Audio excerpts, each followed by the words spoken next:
everybody, and welcome to the Smack Attack. I am Jimmy C, that is Dr. Jeff Lippman, and Jeff, welcome back to the Smack Attack. Oh, thank God. Yeah, bye, Jimmy. Hi, everyone. It's me, Evil Dose. How's it going? Guess getting rid of. Good thing we got rid of him. He was really starting to bug me. I'm here for John Enright. Damn thing, I'm back. Bomb my solo. This shit, man. This never. I can never get it right. Every time I get it right, it fucks up somehow. But anyway, Well, Jeff, welcome to the Smack Attack. Sorry? You knew at this. No, it's just this particular thing seems to reset on me every time I do a show. So I bought another computer actually fucking today, and hopefully this might fix it. Or because everybody else uses an Apple computer, it seems, and it works fine for them. Computer 2 months before Christmas. Which I got it pretty cheap, to be fair. So oh, you it's still all good. Got it. It's not that I need it. I don't need it, but yeah. Well, what do you have? Those kangaroos that have the stolen computers in their pouches hopping by? Man, they probably should. And they how just many you want? 3 carrots? 4 carrots? What up, Doc? Anyway, that's a rabbit, but still. And I actually don't think kangaroos like carrots, but whatever. Maybe they do. Who knows? What do you know they what actually kangaroos do, Jeff? And this is a fun fact. I probably know some of the things they do, but I'm not sure if it's what you're thinking of. So yeah, tell me. Do tell. Well, did you know that kangaroos will jump in the lake, say like just some sort of water, wherever there's water, and will make the prey come to them, and then they literally drown them to death. That's one of their weapons, shall I say. Which prey are they doing this to? They do that to dogs. They do that to just other large mammals, you know what I mean? But so that's not the prey. That's a defense maneuver that they've developed for the things that perceive them as prey. Or whatever the case, but they use it to their advantage. So yeah, because kangaroos are like game at it. They're basically deer on 2 legs. It's pretty smart. Yeah, we got deer here too, man. The deers here are pretty wacko, but you hardly see them. Like they're everywhere, but you just don't see them. Whereas kangaroos, that's because the 40 million Jews in Melbourne have chased them away. You know what? Yeah, I don't know why I didn't say 30 million because there's not even 30 million people in Australia, for crying out loud, Jeff. Come on. All right. But to be fair about the Jewish community, it's a lot bigger than you think. They just keep very low key here until now with all the fucking protests going on with, Palestine and all these bullshit. It's hard to hide 4 million people. I mean, little did you know that there's a second Israel's fallback position is southern Australia. Well, it could be. Anyway, I just want to welcome the whole chat who are listening to our kangaroo Jewish Palestinian. Sorry, a bunch of Jews and famous B down in Australia, in Melbourne. Oh, dude, I've got a couple of Jewish friends that are from here, and they're never like they. I'll never forget one friend. Just quickly, I just want to say, I meet one of my Jewish friends that I'm friends with now, but this years ago. When I asked him what nationality he was at the time, whatever, right? He wouldn't tell me. He was like ashamed to say that he was, even though Jewish is not a nationality, it's a religion, not a friggin' race. Let's be real here. People seem to get that confused. You know what I mean? Am I wrong, Jeff? You're not wrong, but it's partly, but it's also an ethnicity in that there is a Jewish state, and there are certain markers, just like any other ethnicity. If you're in a certain area for a period of time, you get certain markers. But I mean, Judaism sort of is, I mean, it's interesting. It's the first religion that, well, not really, but it's the first religion that most people recognize as having monotheism, and not really for a lot of reasons. But it's also the first religion where wherever you were, you studied the same thing. The Torah was universal everywhere. So the culture, the education, the religion, the traditions, the same everywhere. But at the same time, it is a bit of a religion of exclusion. I mean, the whole religion is basically God chose us and gave us a certain spit of land, which is taking the Which is what a disproportionately Zionist important. is, by the way, because Yeah, people don't know what even Zionist means. right. And God gave us, this basically the spit of land from, basically the hills, the Golan Heights, basically where the Lebanese border is, down to Egypt and to the River Jordan, more or less. Though, I mean, some people dispute where the 13 kingdoms were and all that, but whatever. That spit of land, and that's what the whole religion's about. It's like, this is our land given unto us by God, and we're the chosen people for that. And it's pretty hard to convert to Judaism. It's like a 2-year ordeal of like deep study and deep immersions and things, and stuff like that. So it is kind of, and it was. And I mean, listen, lots of ethnicities, they want you to stay within your own. I mean, that there's nothing unusual about that. But Jewish is one of the ones that definitely is that, and so it's conversion is encouraged but made difficult, and it's like made purposely difficult, I guess, to prove that you really mean it. As opposed to if you want to become a born again Christian, you just go somewhere and some preacher, I'm not even sure if they need to be a sanctified priest, baptizes you, dunks your head in water, and you're a Christian. There you are. If with Islam you say, I accept Allah as the No. Stop it right there, because just like you guys, us Greeks, not that Orthodox Christianity is a what do you call it, a race, but it was used in the same context back when the Ottoman Empire ruled us, right? Where if you weren't Orthodox, you weren't Greek. Do you know what I'm saying? Sure. So no praise to Allah. No offense to all my Islamic friends out there, because I got a lot of them. But I understand, but with Christianity, you accept Jesus Christ as your Lord and Savior. You're a Christian. If in Islam, if you submit to Allah as the one and only God, you're a Muslim. If you accept the whatever you want to name the Jewish God as your Lord and Savior, that ain't enough. you gotta go through a whole battery of tests. It's like you gotta go through college and then sweat lodges and baths, and you have to do like the 12 labors of Hercules, except like the scholarly versions. It's all the way to get the snip. The road to the snip. The road is a long road indeed. The snip, yeah. I mean, there's a lot of commitment involved. So clearly, yeah. So anyway, so yeah. Well, so that has a lot to do with SmackDown, huh? Well, yeah. I was going to say this is the religion down, or the religion attack. Should I say? This is more like Garden of Doom. I was going to say that. No shit. I was originally going to say that. Welcome to Garden of Doom. And if you like this conversation, go check out Dr. Jeff Lippman's show called Garden of Doom, as a matter of fact, where he gets into subjects of this and more. Yeah, Dr. PJ Black, right. This really sounds more like a Garden of Doom presents Book of Black episode than a typical Garden of Doom episode. Well, if people don't realize it by now, Jeff and I always somehow go, I don't know how wrestling leads us to this, but somehow we end up talking about geography, religion, history, you name it, UFOs, whatever. This happens between myself, Scott Woodford, and Jeff. Scotty with the comment of the night already. Lippman Woodford 2024. Now that's absolutely good. For that ticket, especially since my last name is spelled with one N and not two. So since that's not me, I'm all for it. But it's good that Scott's known me and we've been friends on Facebook and X for like 9 years now, and you still can't spell my name. So that's awesome. I'm laughing at you, Scott, but fuck.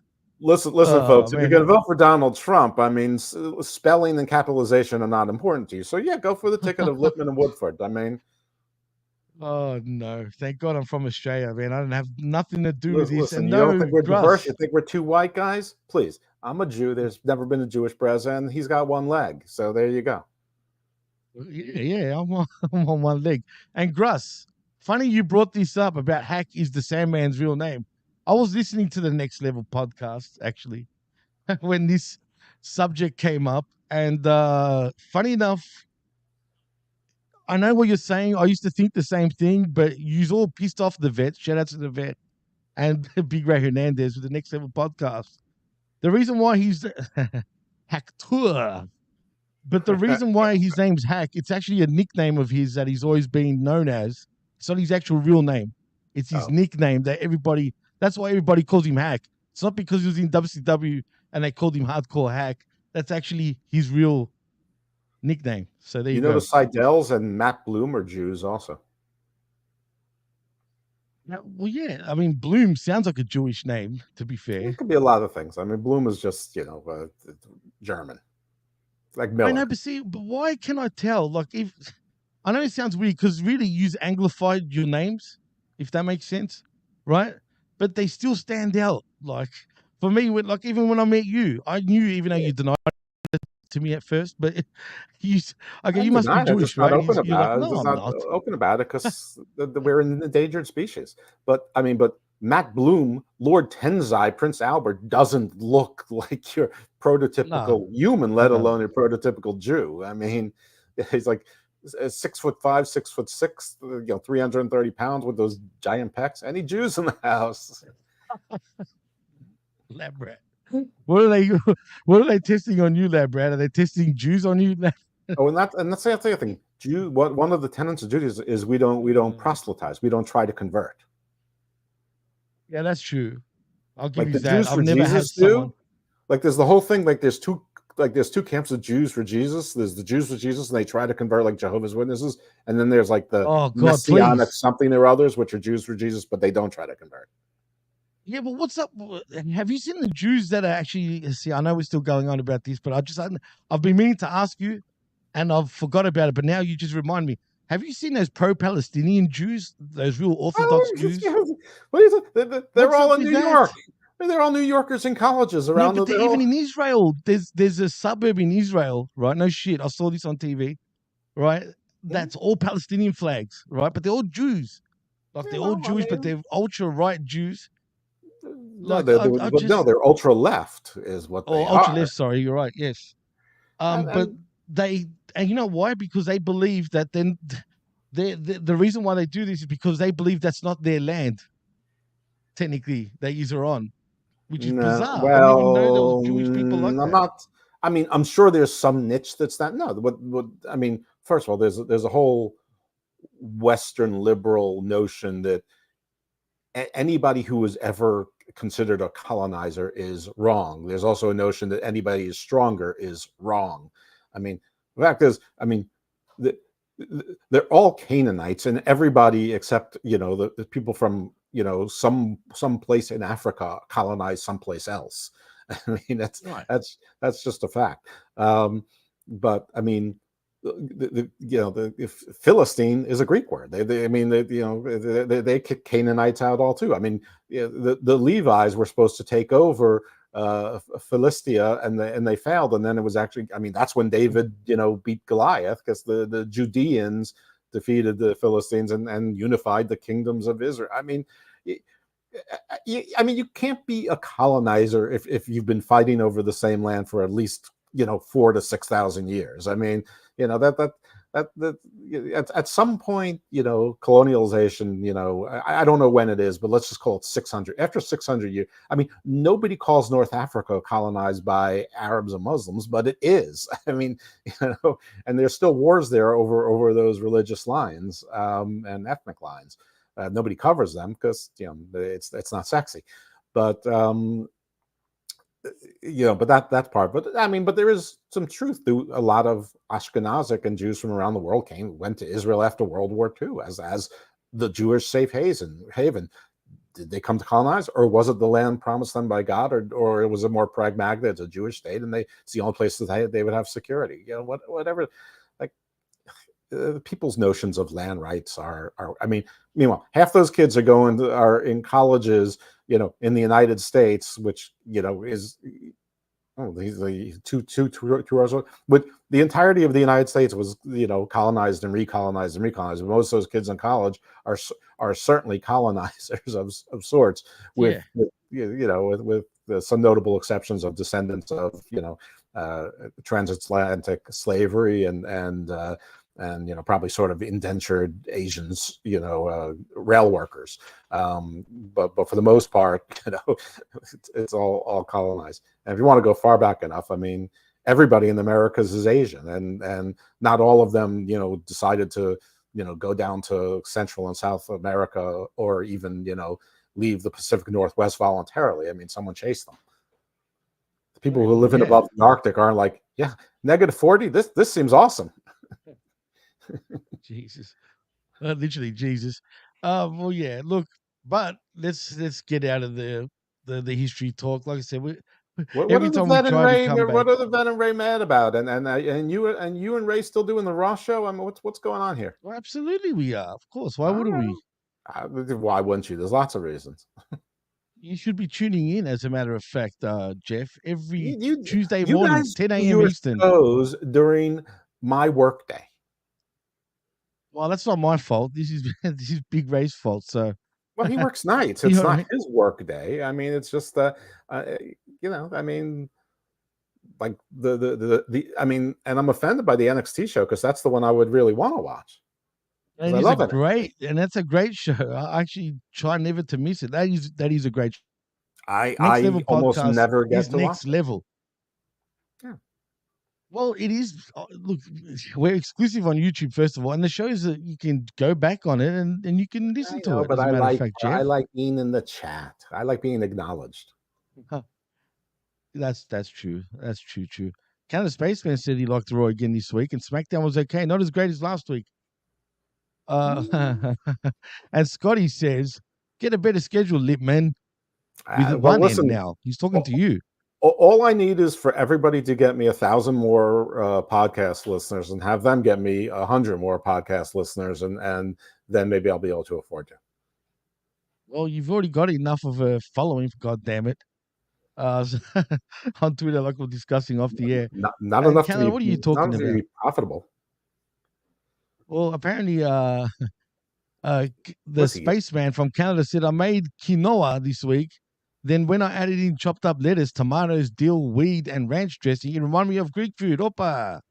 Is it not vegan in space? Yeah, no, Greeks don't do vegan, dude.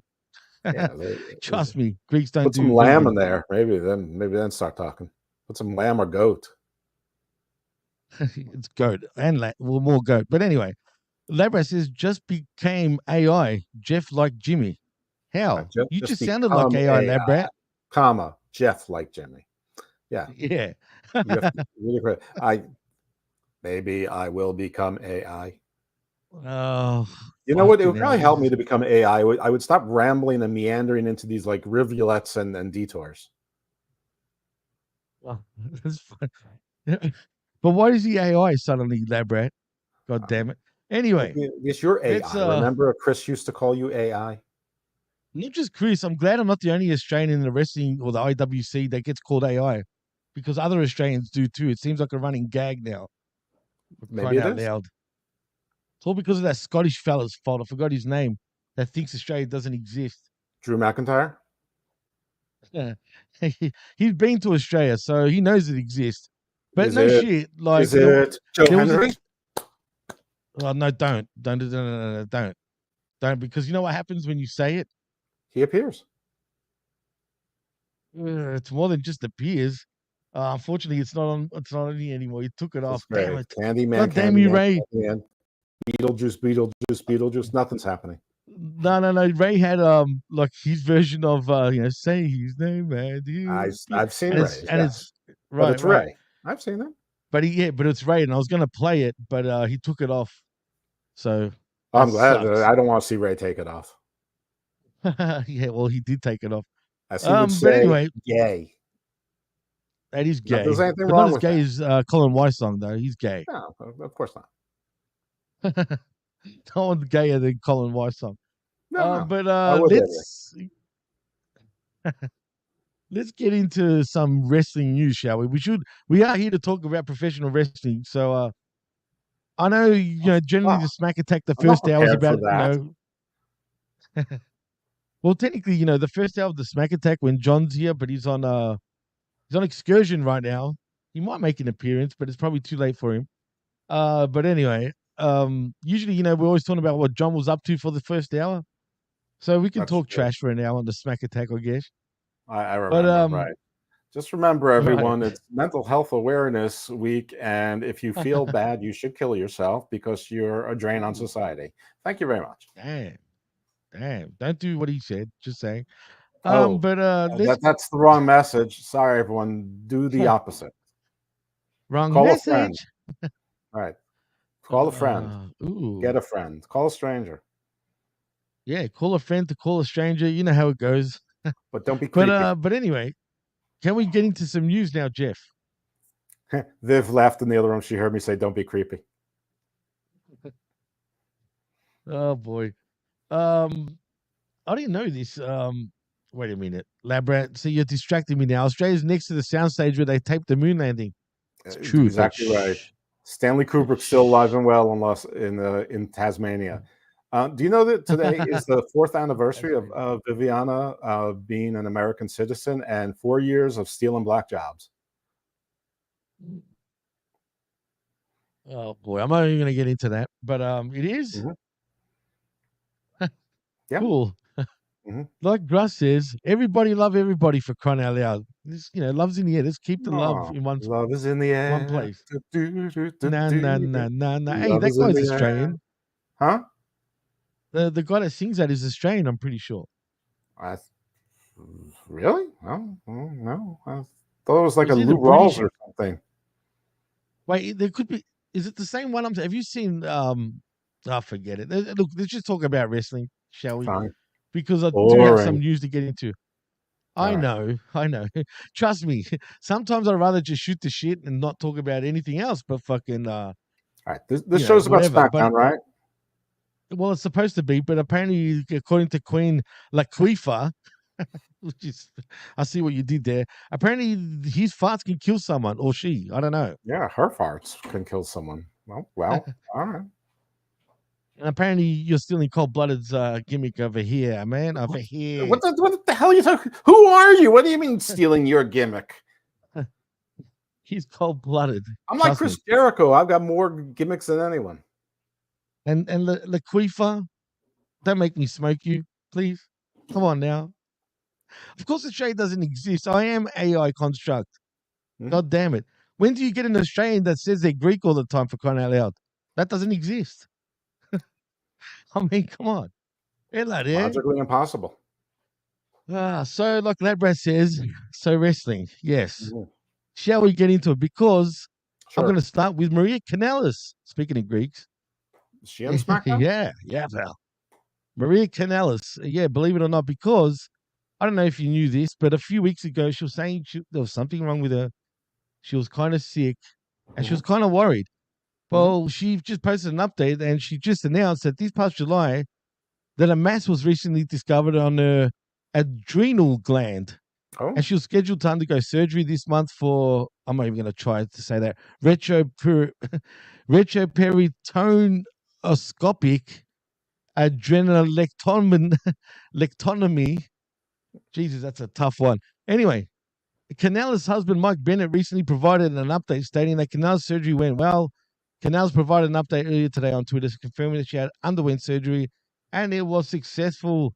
Good. Canales also stated that she's currently expected to get her biopsy results in the next 7 to 10 days to determine exactly what her mass was, as Canales also stated that she might need to stay an additional night at the hospital due to her currently dealing with nausea and a headache following her surgery. Wow. I hope you get better soon, Maria, because that doesn't sound good. Of course. I know you probably got nothing to say about that other than get well, right? Yeah, I mean, what else is there to say? Well, that's it. So let's just move on. I just wanted to touch on that because I was kind of following that. Also, now this is the stupidest shit that's been going on. I'm sure you know about this because, our very good friend in Kevin Castle, from Don Tony and Kevin Castle fame. I'm sure you probably listened to the DT and KC show this past week. I Jeff? haven't listened to DT in months. Oh, well, anyway. Everyone's harping on. See, apparently there's a conspiracy, even though we find that we think the same thing. But apparently Meltzer is a big DT and KC fan. Oh, I because mean, whatever I they hear say, Kevin on the show he does once a week on Wrestling Soup. is he still on Soup? Because I haven't listened to Soup in Yeah, a while. they generally do a show once a week. Now Andrew Carlick sort of stepped in for the Friday. Like Mitch keeps adding shows, none with me, of course, but he still does like the Kevin one, which is Tuesday or Wednesday, and Andrew Carlick has come out of retirement to do the post SmackDown show with him. And then he does, one with Joey and one wrestling show was one Soup, and then Frank and Gus also with Joey. So He should be on a damn Soup. I agree. I don't know why he doesn't put you on more regularly. Like, it's ridiculous. Maybe I suck. But anyway, because why? Because you suck. Maybe You I said, maybe I suck. Jeff, shut up. Come Oh, on now. You might suck dicks, but I'm I I'm might. joking. I mean, not as good as Ray or Colin Weissong, but I Not wow. might. Yeah, that's anyway. But my point was about KC and shit. That and Meltzer. See, apparently Kevin Owens' expiring contract bullshit. We heard Mhm. all about that. Now I Yeah, feel like but he's already he's clearly re-signed. re-signed like for He's months or at re-fucking least weeks. signed. Okay, it's obvious that he's re-signed. But for Listen, whatever reason, the dirt sheets. we were talking about MJF being re-signed, right when after he came back for his mini strike, and it took 2 years for people to verify that. Yeah, I know. People, the IWC and especially the so-called journalists in the IWC have become absolute stupid. Like legit, they're I just think dumb. There's a lot of dumbasses. It's called common sense. People, use your fucking brain for a minute, all right? Instead of fucking talking bullshit. Well, But it we is what also it is. said that WWE has been giving Meltzer and Dirt Sheets generally misinformation, and Of course, they have for years. well, that was just acknowledged. I mean, Cultaholic reported that about that Dave Meltzer blamed it on which of course, I mean, Cultaholic just regurgitates. I mean, half these places just aggregate and regurgitate the same nonsense. They can attribute and blame it on someone else. But listen, this is what Dave is constantly telling people how he has 50 years in the wrestling business, all these sources. He's so smart. He's got awards. He teaches sports journalism, this, that, and the other thing. He would have been a great football reporter. Meanwhile, he falls for this every time. And guess what? Because he doesn't double source. And he doesn't actually practice journalism. Journalism is you double source or you get a lot of corroborating of the circumstantial evidence before you go to print with it. He doesn't. And that's why he gets fooled every single time. I mean, he's getting exposed like worse and worse every week. And so apparently, this is one point. Whatever KC and DT say, suddenly he changes his mind. So if they say he's already signed up, for example, he'll say the next day, "Oh no, I've heard that he's already signed up." Listen, people, you all haven't heard shit. All right, you're all guessing. You're either right or you're wrong. You know what I mean? It's as simple as that. That's what's happening these days. Or you get fed a whole load of bullshit, like most of you do. You know what I mean? But in saying all that, it's not hard to figure out what the fuck is going on. Honestly, it's not even a guess. If we say he's re-signed, it's not that we're guessing. Just it's stating the obvious. Just look at your TV. Right, they're putting You know what I Kevin mean? Owens Watch your in a fucking. program involving Cody Rhodes, the biggest star that they're trying to invest in the company, maybe second to Roman Reigns, and maybe co-equal with CM Punk, with Gunther as a sort of distant third, and and involving Randy Orton, who is the new Undertaker. He's the living legend in the Oh my company. god. He We'll get is. into that when the SmackDown starts, because Jesus, but Yeah, yeah. but I mean, obviously, you don't do all this because their contract is uncertain, which also means that Well, Sami Zayn's contract is certain too, and that there's going to be a lot of boo-hooing about it. well, get this, Jeff. It's funny because this shit's still going, right? Because So AEW needs more people. That's exactly what they need. well, it says here that Kevin Owens' contract with WWE is currently set to expire in early 2025. Yeah, sure. Owens was believed to have recently signed a new contract. See, look at this. Was recently having signed a new contract, but it was kept quiet by WWE officials and Owens. But this was something that had yet to be confirmed. Oh Fightful my Select, goodness. though, apparently, Jeff, reported that their sources, and I'm sure their sources is actually tomato sources, if you know what I mean, stated that WWE Listen, officials. the people at Fightful are incorrigible, or at least some of them are incorrigible, but they're Are they usually right. really? The ones that I'm aware of are. Yeah, except for one certain person that I don't want to get into. Wait, yeah, I'm pretty sure he's part of this. Isn't Sap part of Fightful?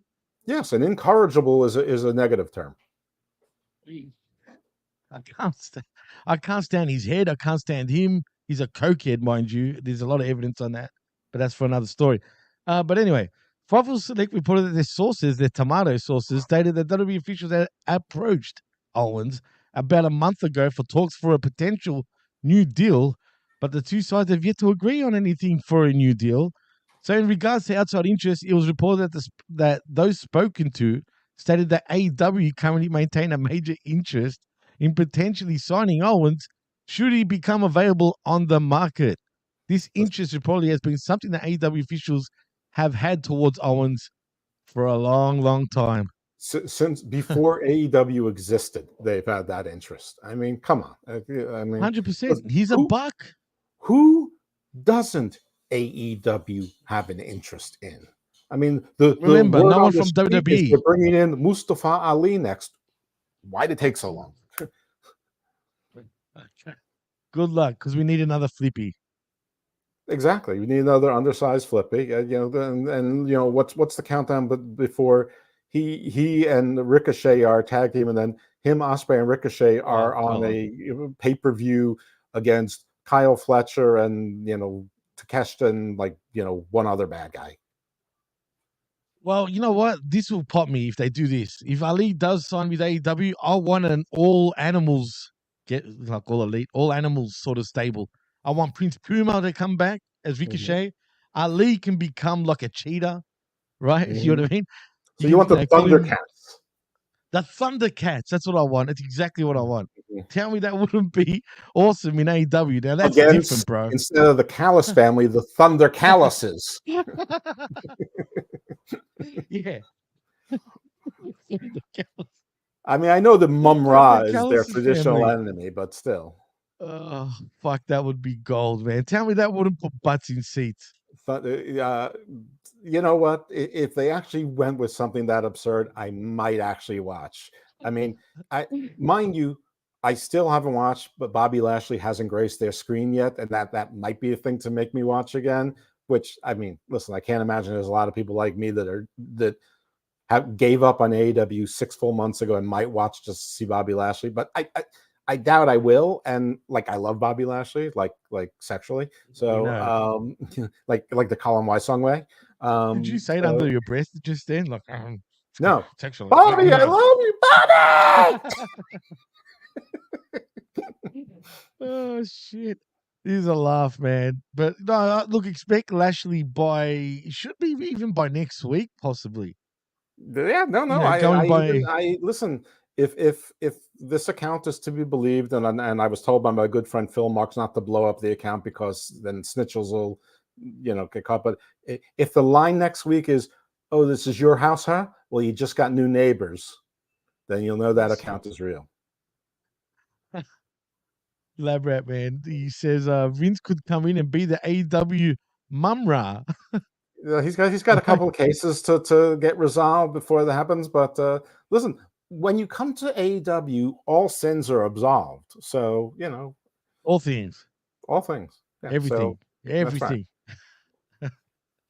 Oh man, this is so fucking funny. Even Gruss thinks that AEW needs to quit holding back. Bring in Vince and Kennedy McMahon. Damn it. Well, Gruss loves everyone, so when you got that much love, you sometimes make poor choices. And even Labra, he's got a point. AEW doesn't want KO; they want KS. Yeah, they want Kevin Steen. Damn it! Same thing. They already have Eddie Kingston. What's the difference? Yeah. Oh, come on. Even though Owens actually blocked me for making a joke, about it's so much his weight. Man, I'm a chunky fucking guy. You're just talking about another chunky guy. You have to block me. You also haven't had a 22-year career, which involves being portrayed as a professional fighter athlete on television. All I showed him was it was a video that it was a guy weightlifting, and it looked exactly like Kevin Owens, from the back, especially during his Steen days. Remember how he used to wear the onesie kind of thing? Yeah. Like when he was Kevin Steen with his shirt over it because it's too fat. Anyway, it was basically wearing that. I go, look, Kevin, it looks like you. That's all I said.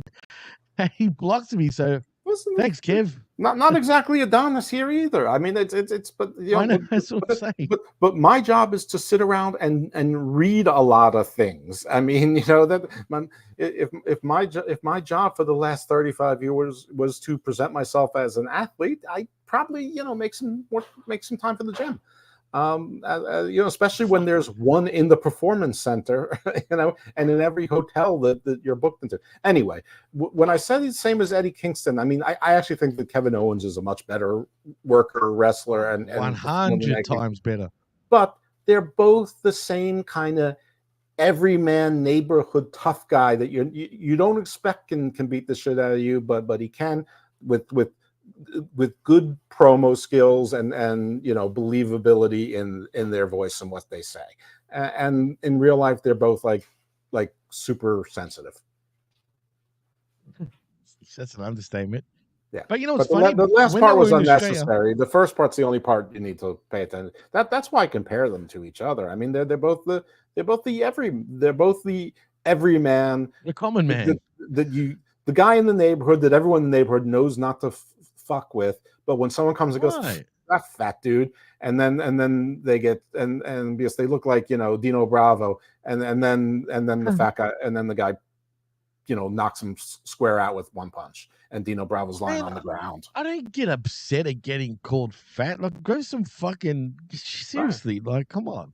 Like, yeah. Anyway, call me fat more. I mean, I need to lose some weight. I'm me too. Fuck. Yeah, I'm 50. I'm going to be 56 in a couple weeks. I already know I'm going to die early. Oh God, stop saying that for fuck's sake. But anyway, you keep saying that. I'm telling you, you're going to be here even longer. But funny enough, that'd be terrible. You'll see. Me at 100. Holy shit! Still doing a wrestling podcast. Yeah, well, hey, keeps us alive, right? I mean, sort of, I guess. Roman Reigns the third. Oh man, if only I could do it now, because you tell me if you did you hear that? I mean, it sounded like some alien music.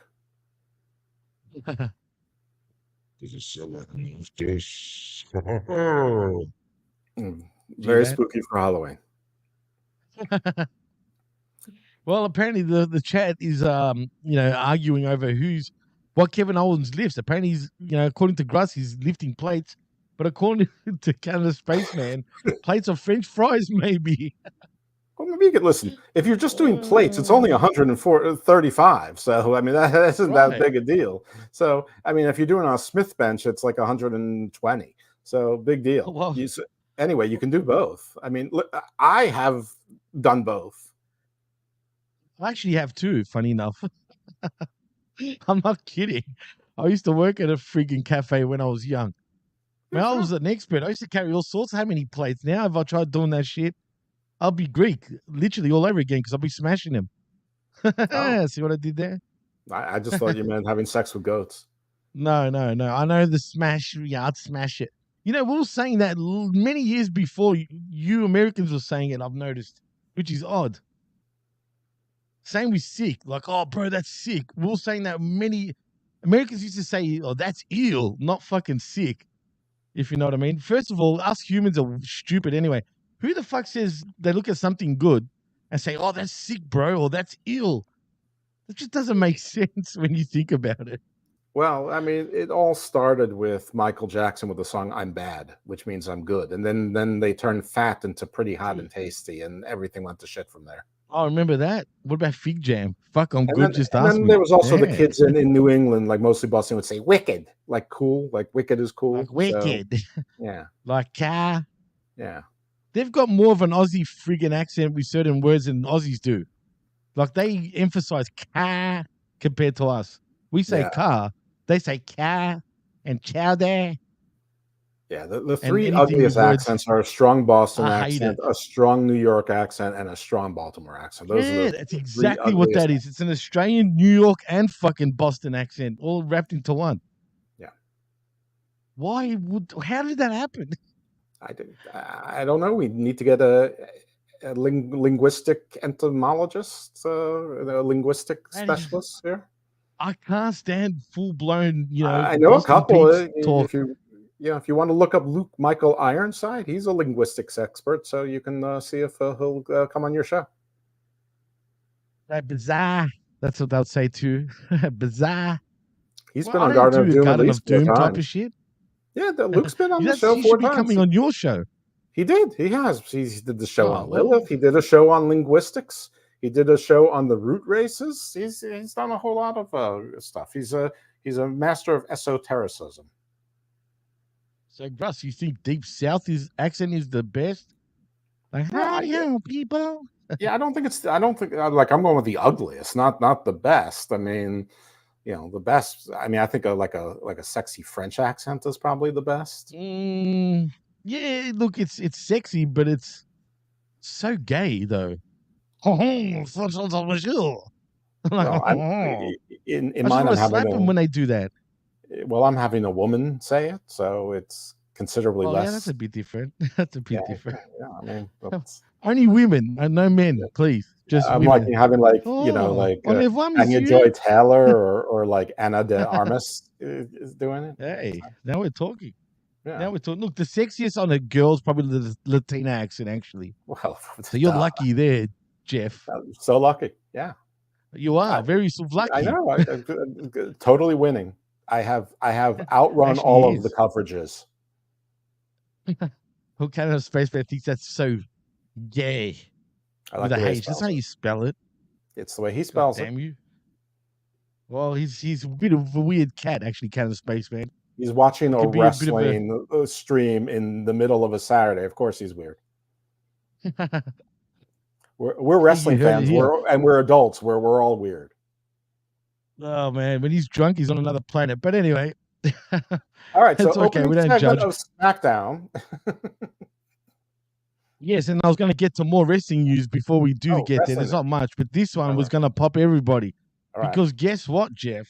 What? AEW referee Aubrey Edwards to make CMLL referee debut appearance at Friday's 2024 Grand Prix de Amazonas event. Perfect. They don't have any rules. This past Friday. Good. Well, yeah. So, and I noticed they made a parade. They had a parade of her, and all these women were forming a triangle around her like she's some queen. What the hell's going on here? I don't know. I mean, totally not completely paid for and orchestrated by Tony Khan. Totally organic. And the ropes are pink. That's cute. That's beautiful. That is beautiful. Legit. Like, legit beautiful. Anyway, that really is all the news that's actually means anything. Good. There's not really much more going on. Oh, apparently this is another interesting thing. Get this before I move on. This will be probably the last thing. I don't know if you heard, but apparently Elimination Chamber next year was planned to be in the UK. I don't know if you heard that rumor before. Actually, it wasn't even a rumor. Apparently there was legit talks going on for Elimination Chamber to be in the UK. But get this. Apparently, WrestleVotes Radio reported that their sources stated, it could be tomato, it could be friggin' garlic, I don't know, but it's their sources, stated that WWE officials, and WrestleVotes are pretty legit usually, I'll give them that, talks for the next year's Elimination Chamber event to potentially take place in either Manchester or Birmingham or even London have recently cooled off. Oh, no. It was reported that WWE officials are now focused on holding a bigger PLE event in the United Kingdom down the road instead. In regards to the current plan for the location of next year's event, it was reported that those spoken to confirmed that next year's event will be taking place at Scotiabank Arena in Toronto, Canada. Okay, that's good. Listen, I'm not surprised. I know a lot of people in the UK, and I know the political situation there is at least as polarized as it is here in the US. And no one cares about the UK friggin' shit. Well, the people in the UK do, and I think the people in the UK would not take well to a municipality bidding $15 million for an event, even if they said, "Hey, it's going to yield us $200 million, in revenue," because I think a regular person would say, "Yeah, that's going to the hotels and the parking garages and the restaurants downtown. That doesn't do anything for me." So I get it. Well, there's the news for that. But speaking of Elimination Chamber, there's also talk now, and it's funny because they said a bigger pay-per-view. Sure. It's I'm like hearing you said, what's going SummerSlam. on with the UK. That's been the word forever. And then they announced, remember, they kept that date open for quite a while because the rumor was that was going to be held in the UK and they were going to announce it. Next thing you know it, instead, because if they knew they were going to do it in the US, that spot of the candles already would have been taken. I think legitimately there was talk and it was going to happen. But like you said, probably the political landscape in the UK just didn't allow for that to happen. Well, also probably because those places weren't willing to pay enough site fees, or someplace else was. So Birmingham and Manchester, and probably like, let's just say for argument's sake, London called and said, listen, if you wait a year, we can get you $15.5 million to come here. And they're like, yeah, we don't need to do 2 PLEs in Britain in 14 months. We'd rather, build up the anticipation. So, listen, plenty of talks fail. Not all talks succeed. Look at the NBA and Warner Brothers Discovery. I mean, for a recent example, or look at WWE and, like they've moved every network practically. So, I mean, this is not unusual things for talks to fail, or for there to be a better offer, or to think that you have a better offer, and you just hope that you make the right decisions. No, 100%. And speaking of Australia, just quietly before I move on, there's talks again for Perth to have another PLE. See, this is the difference. In the UK, they don't have states, for example. So, like both of us in the US and Australia, we've got independent states that can do shit independently, you know what I mean? Instead of, having to go to like London, for example, or whatever. Like, sorry? You have territories. Right. And we have territories too. Yeah, that's exactly right. We've got states and territories. But the point is, there's not many countries in the world that actually have states. Did you know that? I didn't know that until I looked into it. I didn't know it, and I'm not sure that states means the same thing in every country as it does here. Most countries have. Well, it does in Australia, and the US is the same. Yeah, but I think most countries have more of a federalist, centralized government system. That's true. With less provincial or state autonomy, right? And that's both a blessing and a curse. Yeah, I like it, but I hate it too. I know what you're saying, but basically, anyway. So Perth now, it seems like Perth is in bed with WWE because I don't want another PLE there. But God damn it, apparently they're having talks once again for another PLE down under, but in Perth, which is the hardest fucking place to get to for everybody around the world, mind you. But whatever. Yeah. Money talks and bullshit walks. And they obviously love the revenue they got from Elimination Chamber this year in 2024. Now they want another one, and apparently WWE's in talks to host again another PLE. I don't know what that is yet. No one knows. But it seems to be, chatting. They're chatting away. I can't announce what it's going to be and if it does happen for sure or not. But it seems likely. But we'll see what happens. Obviously, it's not going to be. When countries and cities are competing for your business, that shows all our cities here are fighting each other for events, like literally, like we're all at each other's throats over getting the biggest event. You know what I mean? Well, but that's what the Olympic Committee does every 2 years, and that's what happens with every Super Bowl. I mean, this is nothing new to this part of the world anyway, the United States, and it's really nothing new in the world. Right. Everyone bids now. That's how big WWE have become, man. It's not even about them hosting it wherever they want it. It's about giving them the money. Whoever's got the most money, they'll do a friggin' show there, man. But like Gruss actually asked, will North Korea ever get another wrestling pay-per-view? Well, actually, if they had the money, say, legitly, they went up to WWE and said, look, we'll give you bazillions of dollars to host an actual PLE in North Korea right now, Pyongyang Bash, whatever you want to call it. I don't think they could, because I don't think the State Department would allow WWE to go. I know, but hypothetically, you're talking about in America, you mean? Yeah, I don't think an American company can do business in North Korea. I mean, you have to go through a whole lot of intermediaries, and you can't, accidentally have a 90,000 person show. Yeah.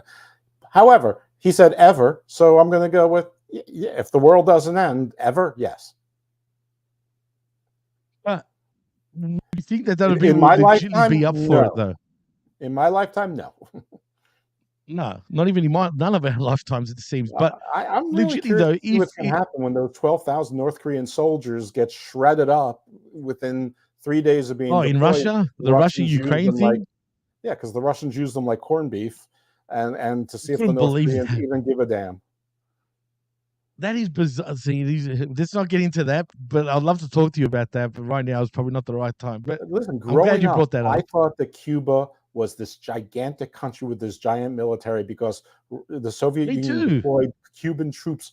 There were Cuban troops in Uganda, Angola, all over South America and Central America. Cuban troops everywhere. The poor freaking Cubans. I mean, when I I know learned America like could Cuba's crush like this. Cuba in 1 second if they wanted to. But yeah, they were the big bad guy, But the they boogeyman back then. just sent them there. I mean, they were even in Red Dawn. The leader was a Cuban officer. I mean, it's So poor. stupid. See, the American media, the propaganda is one of the best out there. Period, man. Oh, See, if it makes you a believer with that shit, that Cuba was one of the biggest boogie monsters in the whole planet, which it is wasn't the they're a American tiny media. fucking country. They've got no money. I'm What 16, military? 14 years old, but it was a fact that there were Cuban soldiers all over the place. But what I didn't know was that the Soviet Union just directed it and told them, didn't give them a choice. They just deployed them. They were a satellite country for communism. Anyone that was a commie back then was the big enemy. I mean, I You know what I mean? No matter realized who it that was. later in life, once I was an older teenager or whatnot. But as a youngster, I had no idea. I thought they were like this giant superpower. It's freaking brilliant. Could they get away? Do you think the propaganda machine? I mean, it still works. Absolutely, still works. But saying Cuba again, for example, just say we're in today's time, but we're going through the Cuban missile crisis all over again. But now, could they still put Cuba really over? See, unfortunately, I must say there's a lot of people in Cuba America, hasn't had Australia, wherever. electricity for like the last 10 days, so I don't think they could do much of anything. Yeah, but there's a lot of dummies, in our countries, Jeff, that don't even know what a country is and where the country is and blah blah blah. Do you know what I'm saying? So, Well, they would think that it was CGI, it was deep fakes, it was the deep state trying to scare that's us. I mean, you're it's all a right. You're fucking conspiracy. right. Yep. The right is There trying you to scare go. us, or the left is trying to scare us. It's anti-Trumpist. It's That's 2024 right anti-Harrisist, now. and they would all be as committed in their beliefs, however diametrically opposed they are. And that's because there has been a propaganda battle waged for probably 60 years, but Forever. very effectively for 40 years, to have us lose trust in every institution. And it's been helped along Unbelievable. by a lot of our institutions doing things to erode trust in those institutions. But, Sure has. the world's a Facts. complicated place. And you know what else is The world complicated? is. But Nick what's that? Aldis's job. Well, good segue because that's it for the news, by the way. And time to talk some of that down, baby. But yeah, we're coming live from where were we? From Brooklyn, of course. How do I forget? From Brooklyn, New York. This is leading to Saudi Arabia. Oh, sorry, Blood Money. But it's not the go home show. Next week is the go home show. But still, we're a week away from tomorrow or today till Crown Jewel. Yeah, no, And tomorrow's as Halloween Havoc. advertised again, sorry. Tomorrow's Halloween Havoc. I'll be on the Drew Yari Experience afterwards doing a live review show. Oh, Halloween Havoc. Yeah, on the Wrestling Soup Discord and Patreon, and of course on the Drew Yari Experience. It'll be later download as a podcast. So that means you might be available for a review show for the Crown Jewel. I might be available for a review show of the Crown Jewel. I mean, that's next week. And we'll talk business later on, okay? No, but anyway, yeah, go check out that when it does happen, which is next week, the Halloween Havoc review show with Drew Yari and, of course, Dr. Jeff Lippman. But anyway, we are coming from Brooklyn, New York, and we had a raucous crowd. I'm going to say that. And we start off pretty hot because we see Triple H just, walking through Gorilla He actually goes on to talk to Triple H while his music is playing. You can't hear what's going on. Randy But Orton. obviously something's up. Yeah, Orton's just losing his shit at Triple H and whatever. And Triple H is like, blah, blah, blah, blah, blah. Like I said, you can't hear what's going on, but they're kind of arguing. But anyway, so then, Orton, goes straight to the ring and gets on the mic and recounts the story of his attempt to get himself a match against Kevin Owens and calls Triple H out as the guy who can get it done and claiming that if he didn't know better, he'd think Hunter was protecting Kevin Owens from him. Enter Triple H, who no shit came out like a deer in the headlights because suddenly his music plays and you see the camera go to the back and he's like, "Oh, is that for me? Do I have to get up?" It's weird, dude. It's like Lee Fitting, do I have to really get up and do this? Yeah, Lee Fitting doing the hostile takeover right there on the air. They shouldn't have showed that because it looked kind of weird, but it looked like he was legitimately like, "Oh, is that really for me? Like, do I have to get up?" It's a little hard for something to be organic if they're playing your entrance music first. What did it look like? It's like he didn't expect it. There's like someone else, like the boogeyman. It could have been right, for the somewhere part in the that back. made that stupid was that his music had already started. Right, exactly. That's why they the camera waited should on have his never music cut until he crossed the threshold. Then that it would have been okay. But well, yeah, we're live, pal.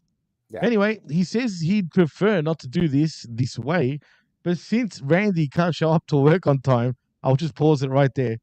That was clearly, I felt that was a legit dig right there, Jeff. I don't know what it was, but whatever it is, Randy Orton should have reminded him. You forget, I'm an independent contractor. True. But that doesn't mean you get to work late, regardless. Well, you still got a time. I mean, but it sort of does. I mean, the part of the independent contract is you can, sort of. But if you're scheduled to work for this company on the certain night, that means. But if they're always told to be at work at a certain time, that seems like a job and not a contract. So where you're self-employed. So I think Randy should have come back, just like the lawyers rightly for AEW stated in their pleadings. I'm an independent contractor. You motherfucker. Well, you laughed at that. He actually got a good little laugh. Yeah.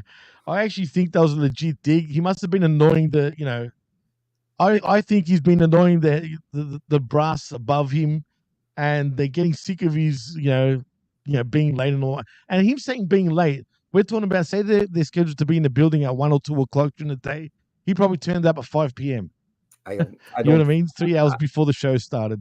I think that all of this is storyline to explain why they didn't talk about it in advance and why Randy sort of sandbagged him there. I don't think there's any truth to it whatsoever. I think that Randy Orton is the consummate professional now.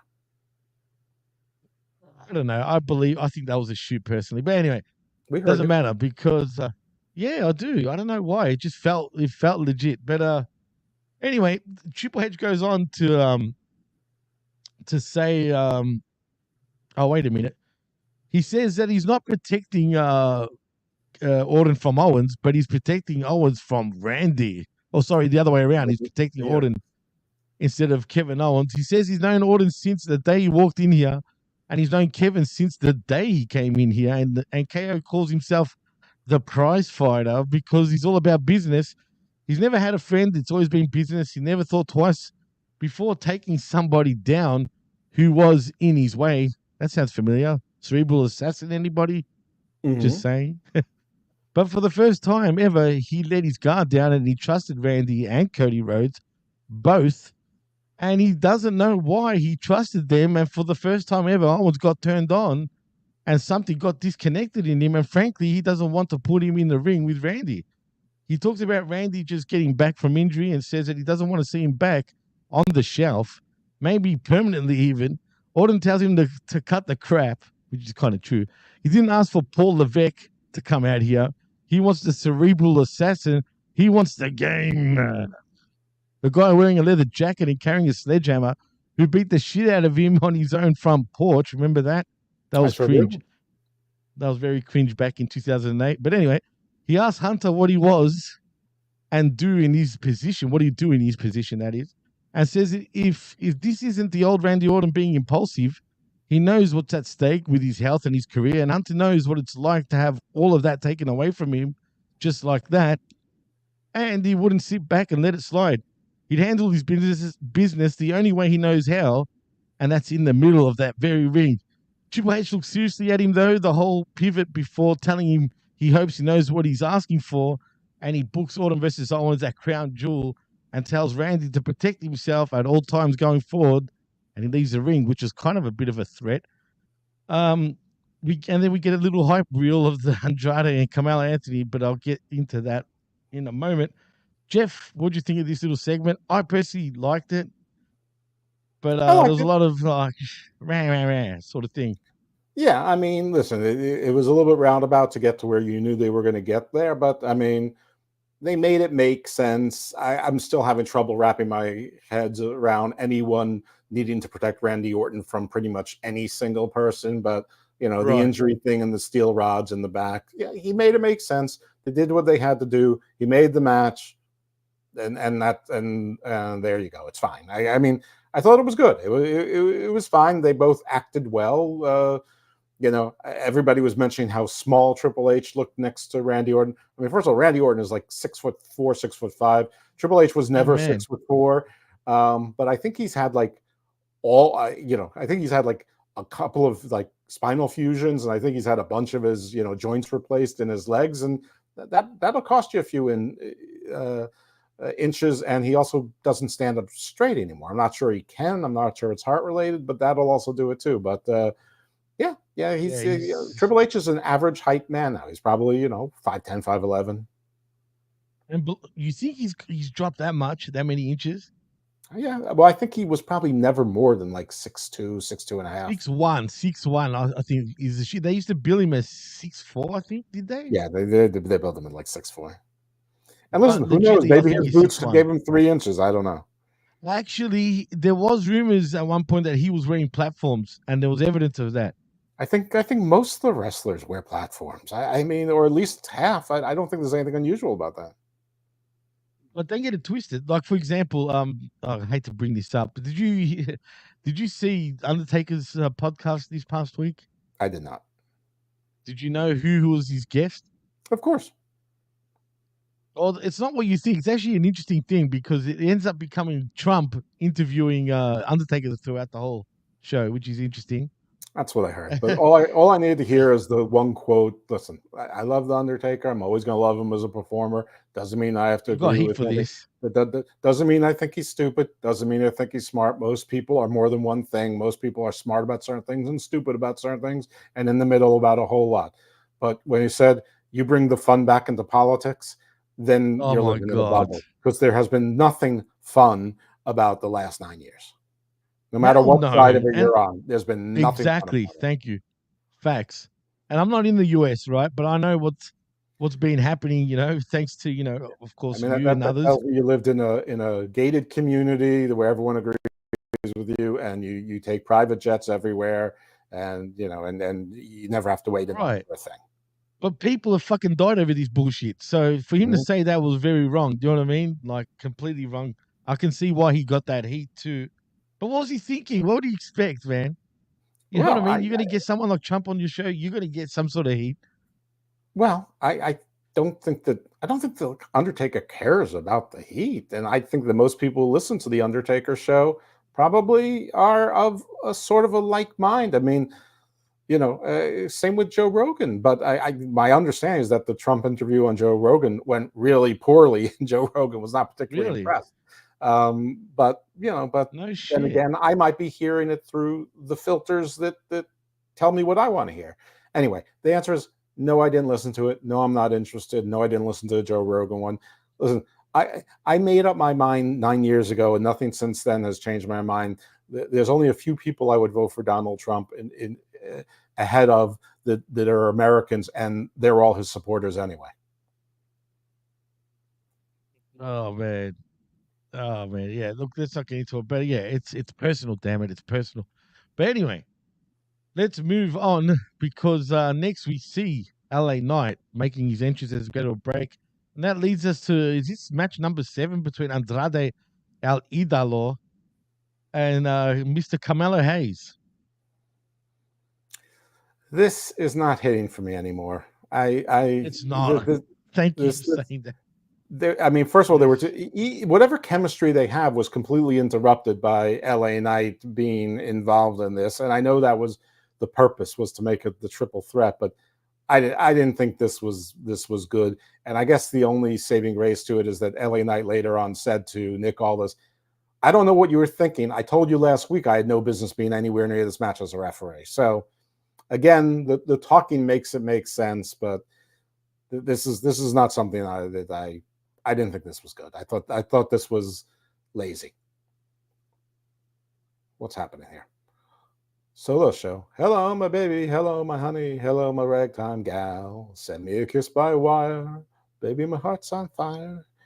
If you abuse me, honey, you'll lose me. Then you'll be left alone. Oh, baby. Telephone and tell me I'm your own. Sorry, man. I don't know what happened there, but yeah, it was lazy. It was extremely lazy. Yeah, sorry, audience. Sorry, I was only gone for 2 seconds. They heard me sing the song from Bugs Bunny and Spaceballs. Ooh, oh, that's interesting. So yeah, pal. That's right. Bugs Bunny. Anyway, forget that. Let's move on though, shall we? Because like I said, it is Carmelo best of 7. I don't even know what's going on, but this match sucked. And just quietly, LA Knight was your special guest referee. This was the shittest. Look, some of them have been bangers.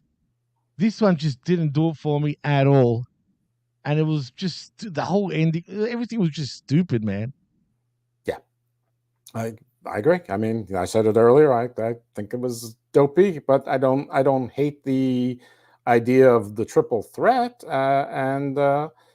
This is not a prediction show, so it won't do that. But everyone thinks that this is going to end up in being an Andrade, Carmelo Hayes, sort of bar-like tag team. I'm not so sure about that, but then again, I'm sort of why not? But I don't know. Oh no, not again. He's coming back. He's spiraling. I'm here for fuck's sake. What is happening over there? Don't get me started. Okay. Just don't get me started, because lately it's been really pissing me off. But anyway, yeah, I don't want that to happen, Jeff. Don't conjure that shit. If they're a tag team, what for? Why? Maybe because they don't know what else to do with them. I honestly don't know. But isn't that what usually happens when you do a best of 7? You become best friends. I mean, the Bar, Magnum, and Nikita. I don't know where else to go with it. It won't work, man. It's just not gonna work. It just won't. Just will not work. No one will care. No one will even cheer these guys together. And it's weird when you have. I mean, maybe they feel like they need another tag team because they're going to have all 4 members of the Bloodline and the other 3 or 4 members of the other OG Bloodline away from titles for a while, and maybe they don't think Pretty Deadly and DIY and are there. I mean, if I'm the Street Profits, I'm pretty mad though. I'm like, why are you creating another tag team? We're right here. It's true. I agree. Absolutely agree. Gruss, you're causing trouble now. Diddy McMahon 2028. That's for you, Gruss. Oh boy. Definitely drunk on love. Drunk on love. Well, this match, like I said, I'm not even really getting into it. Basically, the whole load of bullshit in this match, because there was, in the end, Knight was lost. LA Knight, Hayes kicks LA Knight to the floor. Andrade starts in on the 3 amigos. Third amigo reverses into a final cut. So there's no referee. Knight pulls Mallow out of the ring and bounces him off the announced desk. And then he hits his BFT on Andrade. One on Carmelo. Knight goes to the floor and rings the damn bell. He cuts a promo about how he's the United States champion, and that makes him the winner of this match, which is actually incorrect because the match goes to a no contest due to referee bullshit. You know what I'm doing right now? Straight up. Sorry? You know what I'm doing right now? I'm at this stage in my career where I have a bunch of friends who are judges throughout the state and whatever. But one of my She was really a good friends in damn law lawyer. school became a judge like a year and a half ago. And I don't Oh, even know where she's a judge, but there's a pretty good chance that it's Baltimore City. So I'm texting her to see if she has the Ring Boy case. Oh no, Why would she's in Baltimore County District Court, not in Baltimore City Circuit Court. wouldn't that mean she's more closer to you in a way there, Jeff? Yeah, but it's not. You get appointed, so it's Okay. and it makes more. She lives in Baltimore County, so it makes more sense. But she worked more in Baltimore City. She was a clerk for a judge. She was in the state's attorney's office. She worked for the attorney general's office for a while, and most that's in the city. Um, Man, okay, that's being a fine. judge would be a tough job, man, especially when people like are I really mean, it is mean. and it isn't because No, it's it's not a the tough job closest thing to generally, but being a king. I mean, you are a yeah, monarch in your room, absolutely. so you can be late. No one else can. You can say you can. Everyone else has to ask for a break or a postponement. You can just say it. True. I mean, Good you point, basically have actually. unfettered access, and it's a government job. You're going to get a pension. You have everyone respects you. I mean, you have armed guards. Well, do you blame him? You wouldn't need No, that shit, I mean, right? but in there, in Baltimore, you have bailiffs who are usually retired cops, but there's also the sheriff's office, which is responsible for court security. So you also so you have old cops, and you've got armed sheriff's deputies there, and if you have any sort of criminal docket or restraining order docket in there, there's a pretty good chance that there's at least 10 other cops in there anyway. Oh man, how much money do they make? Do you know roughly? Just out of curiosity. Oh, How do you become a it's judge? Like, did you public have to go to university? information. It's in the mid ones, I think, starting in district court. Really? Yeah. Wow, that's sick. That's good. That's good money right there. You'd have to do like crime, like you'd have to study crime, right, at university. I assume to become a judge. Like, what do you do? Like, It, what do you study to become a judge? it's yeah, Like criminology? you either need to be a donor to the governor, Whoa, or you need to really? be engaged in enough public Wow, service that you get recognized. She got it through the no latter way. way. I mean, she got it through being a clerk, being in the state's attorney's office, being in the attorney general's Oh. office.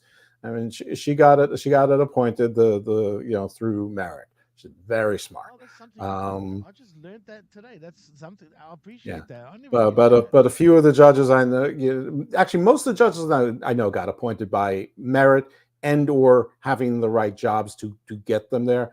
But yeah, some judges it's political, but that's usually appointed to the Literally. circuit court, and then they run for re-election. So you have to have money behind Wow. you when you run. Even though judges almost always, like 10% of the people vote for the judges, and very few people vote for like their opponents. Wow, that's interesting, man. I appreciate you telling me that. I never knew. Hey, I mean, this is I've just in gained some Maryland. It could be experience. different in other places. I'm sure it'd probably be similar. I mean, it makes sense. Why would it be different? Let's be real. I mean, come on. I mean, true. But anyway, in the meantime, the artist returns is in the house. Thank you for joining us, man. Long time no see. But he says Benoit versus Booker, best of them all. Oh, by far. And I actually remember that pretty fondly back in the day, on Nitro, and just WCW in general. But, everyone seemed to dig that match, but this between Mello and El Idolo in Andrade is just not that. You know what I mean? And it never Mm-hmm. will be. And yeah, I think we're all bored and just sick to death of it by now. So it is what it is. But thank you for joining us, man. But yeah, so that was just a schmoz, very pointless, but it is what it is. Next, though, we see Tiffany Stratton and Nia Jax are chatting backstage. Stratton offers to step up and take care of Nia's Naomi problem, but Jax tells her that her new friend in Candice LeRae really stepped up and she's going to take care of it tonight as LeRae rolls up and tells Tiffy to sit back for this one. Bitch, please. Going to tell Tiffy to, sit back, especially her. Please. Anyway, um, that leads us to the damn match between Candice versus Naomi. honestly, I was just looking at this, not caring at all about this damn match. I cannot stand Candice LeRae. I just can't, man. She just doesn't belong in it. She doesn't even look like a damn wrestler. Sorry if I offended anyone, but I'm sorry, she just doesn't. Anyway, towards the end of the match, LeRae gets a near fall, following it with a standing neck crank. Naomi gets out, bulldog, springboard, roundhouse kick, and she does a cover for two. Candice with a neck breaker over the second rope and off of the ropes. As Naomi meets her with a kick, but Indy Hartwell throws her into the ring post and back into the ring. As Bailey then makes a save and throws Indy into the barricade and puts boots to her, while Naomi with a full Nelson bomb and rolling her into the pin. As Naomi wins via the Gato clutch. Yes, I called it that. But I only have so a Naomi few wins. thoughts on this one. Naomi's Yes. finisher and her pinfall maneuver was good. It looked good. That looked tight. I'm also not a big fan of Candice LeRae and Indy Hartwell. I'm sorry about your country person, but she has no business being like, she was like you did a good job, everyone loves you promotion, but like I'm not really sure what value she brings to television. But if they're gonna do this, she pinned Bailey last week. You know, she has her own henchman out there. So either she should have beat Naomi with the help of her henchman, or Tiffany should have tried to come in and regain her spot as Nia's bestie, and somehow that boobed it up. You know, so this Candice failed or whatever, to set up a match between like Tiffy and like Indy or something, or you know, Tiffy and Candice, or both of them, whatever. To get back, but instead, Candice fails. Bailey comes out for the rescue because it's an attempted 2-on-1, not even 3-on-1, and I don't know. Bailey just looks washed. She just looked like she was ponderous trying to come down there. Her outfits are very unflattering. Her haircut is terrible, but the crowd still goes for her, so I can't deny that. But I mean, Tiffany doing nothing with this, Nia not coming out during this. It just seemed like it was a story that was supposed to have points, but like the people who were supposed to be part of the story totally forgot what to do, and then or just said, "Yeah, whatever. We're busy eating carrots and catering. I'm all about carrots today, aren't I?" Yeah. What's up with the carrots, dude? Yeah, but doesn't it feel like Tiffany should have come out and the Nia should have done something instead? It's like just next week we're gonna tag a tag team between Tiffany Stratton and or Bailey and Naomi against Indy and Candice, or Candice and Tiffany. And it's and this is going to build up to Naomi versus Nia, because it can't possibly be Bailey against Nia again. I mean, what's happening here? Whatever the point was, it's like they did like 65% of the story and forgot the other 35% of it, just moving it along. Yeah, I can't answer that because WWE don't usually. This is AEW booking, literally. I mean, it really was. I mean, just either they don't give a shit about this at all, right? Clearly, they don't really care enough, or they're trying to pretend that they're trying to that they're making a big deal out of Naomi. I get that, I respect it, but because they're trying to like I said, it feels like they had a 10-point plan for this match and they only got to like point 6 or 7 tops. Yeah. I mean, they didn't even do a backstage segment later where where Nia is like shaking her head as Indy and Candice walk by, and then Tiffy goes, "I told you, toodles." God. What's up, man? Yeah, Farrell, Marylander. That's me. Yeah. You can follow me on the X at Dose Evil or at Icarus Fell or both. Yeah, you goddamn MD is everywhere. That's right. He's actually pretty. He's a pretty loud man, for real. Like, it's an awesome state. Maryland is extremely pleasant. I've heard good things about Maryland, actually, except for back in the day, it used to be the murder capital of the U.S. at one point. Baltimore, there's still plenty of murders, especially on a per capita basis. But listen, if you're not selling crack or smack or buying crack or smack in certain areas of Baltimore City, you're probably not going to catch a bullet. man. I mean, and I'm Sounds sure good. that's But the you know same what? in most high crime cities. In every country with big cities, right? Yeah, absolutely. Yeah, I mean, like and and that and I know that's why people don't consider them in mass shootings and whatever, and there's a certain amount of racism in there, but there's also a certain amount of pragmatism in there. I mean, there's a million reasons why there is a drug trade, but that's if you stay out of those areas, you'll probably be okay. Exactly. You probably look at me. Yeah, if I'm not a target to be hunted, what is? And I've never once been targeted in Baltimore. Yeah, but you got great security though. Not only do you have I didn't always. I didn't always. I wasn't always with the Sicaria. Oh, that's true too. That's absolutely true. So you're pretty protected in every sense. Yeah, I mean, yes, of course. Now, like they try to come at me, and also it's like Elektra in Deadpool versus Wolverine, jumping all over the place, like cutting people's heads off, slicing their Achilles. Tell me you got katanas over there. We have everything. She sticks a sigh up somebody's ass. Nunchucks their heads. She's throwing 4 shurikens at like she's Batman. Hey, this is legit. We're not fucking around. For anyone, am I low, Canada Spaceman? Thanks for telling me. Now about now, dude. Listen, we have an entire closet dedicated to garrotes. Look, you think Jeff is optimistic, Aaron? Trust me, he's not. I'm optimistic. Look how skinny you are in that picture. That's optimism. Trust me, you don't get him. He's not fucking up. This is him being so not optimistic. Believe me when I tell you that. Look at this Jewish versus Jewish, Jewish on Jewish violence. Is there such a thing? I'm serious. You brought it up earlier. Oh, well, yeah, I guess that's true. I hate to fight Jimmy against Jimmy. Oh, I wouldn't want to see that shit. Trust me. Yeah. Oh man, I'll shit myself. Like literally, you know how I say I know my quirks. I'll get pissed off with myself. Believe me. Mm-hmm.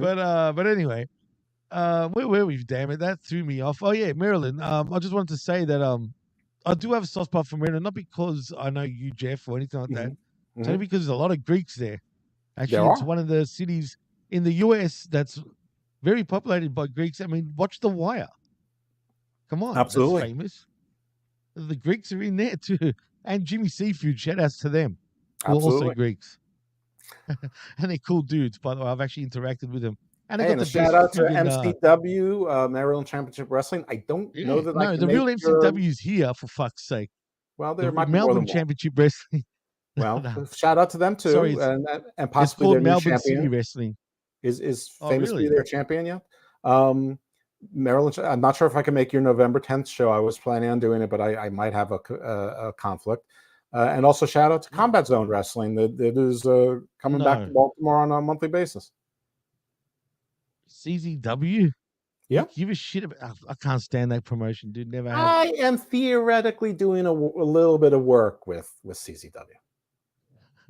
Really? Have you? You never told me that. I haven't done anything yet, and I'm not really sure they've figured out what it is that I can do for them. But yeah, I'm in their Discord and on the on a group chat. So yeah. Oh, sorry, The Wire. They are diversifying from just being a death match promotion. Russ, don't you're gonna get heat from me. How dare you say Greek food sucks? You're tripping, really, dude.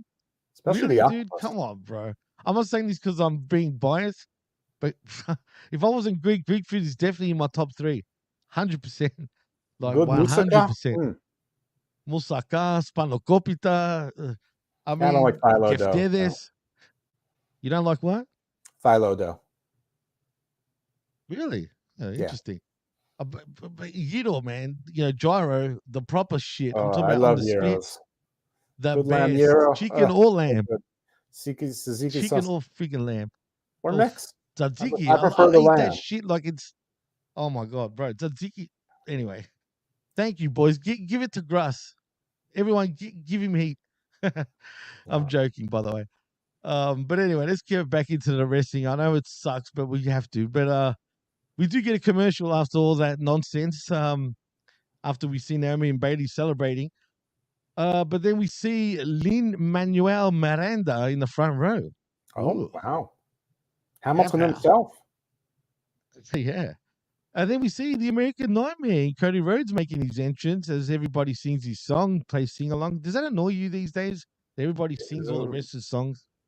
I've never really liked that. I mean, listen, fans can do what they want, and I think it's not that they sing it that annoys me. It's the amount of screen time that the company allows it to take. That there's nothing happening in the show. So, like, the Seth Rollins hum along, like, for 5 minutes drives me crazy. Cody's entrance being 7 minutes long drives me crazy. I mean, I You have to have I anyone don't say, need to have whoa. long or tons of wrestling matches, but like almost Apollo Crews and Baron Corbin are doing nothing. The Unholy Union are doing nothing. They're, True. Blair Davenport has disappeared, and Oh, and yeah. they, What happened I to mean, her, bro? exactly, and I'm sure I'm forgetting a whole host of others as well. I mean, instead of all of that, give me one more 6-minute match and one more backstage segment that is either comedy or starts another feud that is low card or mid card, but might turn into you never know when it's going to turn into. Pretty Deadly, It's we're just doing sad. This nothing. I sucks. mean, a whole bunch of people doing nothing. Yeah. I You're mean, going to wouldn't it be yes great boy after themselves Nia out of here. sort of shooed Tiffy away in favor of Candice? If Tiffy turned around Right. and there they were waiting for going, bring it in, and they all had like a Absolutely. group hug, that would have been fine. Oh, Let's practice man, it we sucks, know man. what's cheer you up. Let's practice Pretty Deadly the musical. And then they went off happily around. Toodles. I mean, that would Yeah. have been fine. Give me something. And they actually, hyped them up so much on their way to the main roster, if you Yeah. remember, with all the vignettes and all that. And you can do the Yeah. backstage stuff, put that on TV while the people in the crowd are getting themselves off, having a good time. I mean, it's a false choice. The people in the crowd can do the 7-minute entrance, but us at home, we're watching a 2-minute entrance because we're seeing, a 5-minute segment.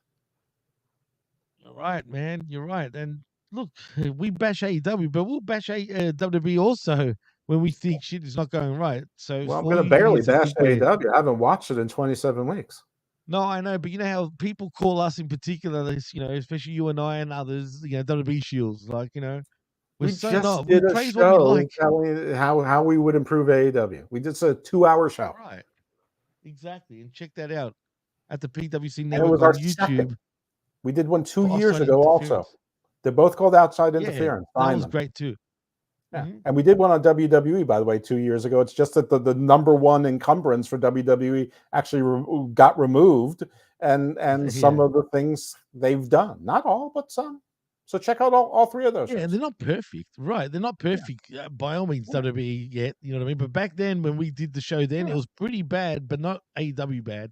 And If you know what I mean? we're not perfect either. Just because Oh, absolutely just not. I mean, first of all, we didn't agree with everything that each other said, and secondly, No. you might not either. But if we have, you know, 12 points and you agree with 8 of them, then there's probably a pretty good consensus that most people would agree with those 8. And if you just do those 8, you would have a much improved product. 100%. Maybe we're due to do a WWE one in the future, Jeff, soon. All right. Because there won't be as much to pick on, but there still is a bit of shit to pick on. Yeah, no, there is, and some of it's nitpicking, and some of it, I think some of it with WWE is more institutional in that the month-to-month PLE model is so big to them. I'm not sure that it's that easy to fix, but I think you can because the PLEs seem to alternate, not exactly, but which show is focused on it. So you don't have to do 4-week right. stories. You can do 8-week stories for like 80% of your card and, do 4-week stories or no story, like a tournament or something or a battle royal for 20% of your stories or don't hold me those percentages, but something like that. Thereabouts. Like Crown Jewel feels very much more of a SmackDown orientated PLE, if you know what I mean. Yeah. Even though there's Raw things going on, but it's very SmackDown, sort of focused compared to Raw this coming month. So I never thought of it like that, but now that you said that, you're right. It's actually true. They alternate between which show, like Bad Blood was totally Raw, for example, really.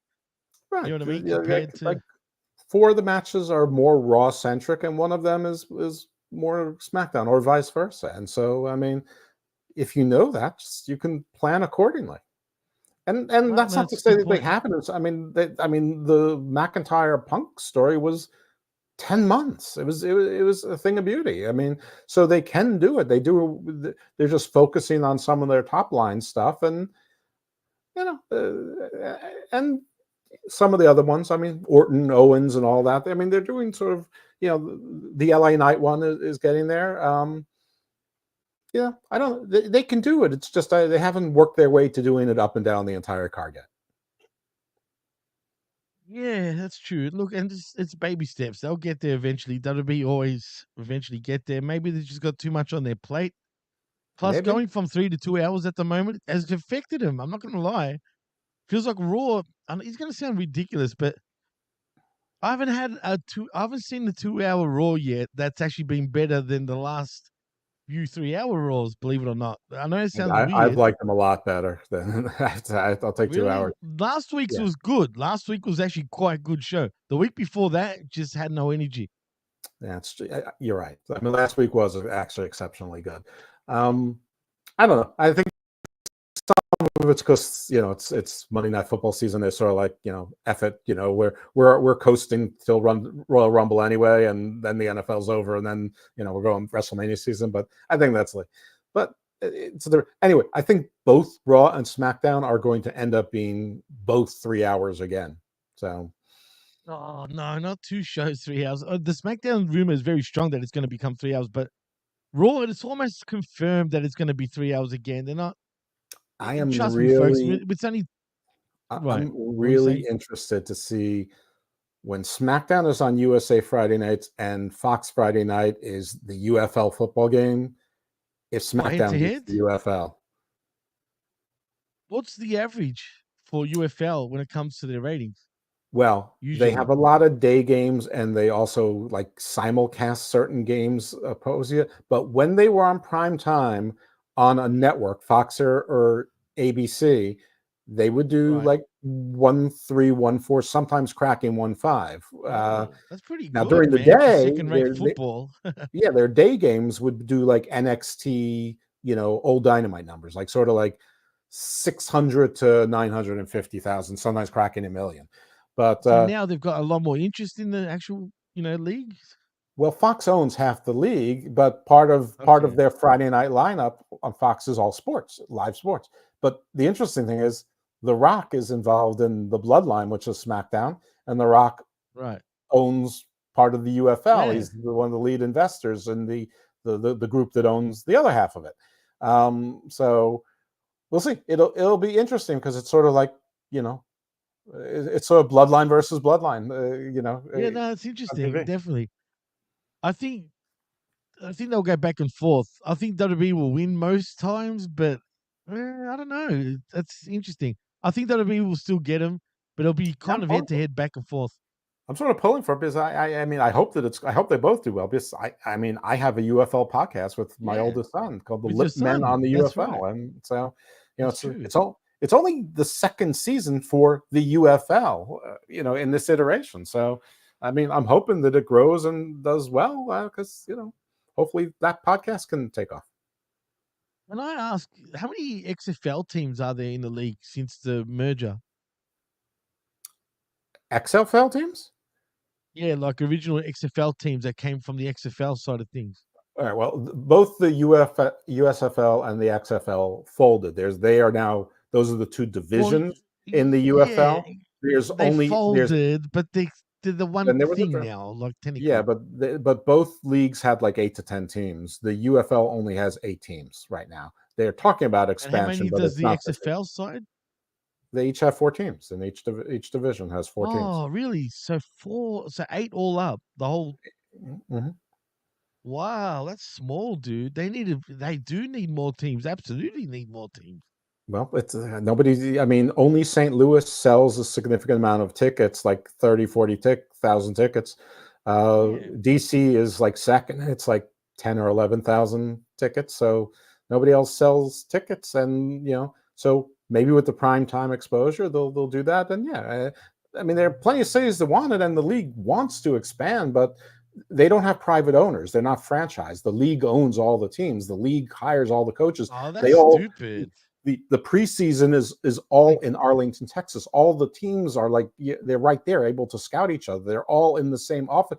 Each team gets half a floor on a 4-story office building. I mean, it's Wow. yeah. There's room for fuckery like that, dude. That's not Of good. course there is. Actually, that's bad. Yeah.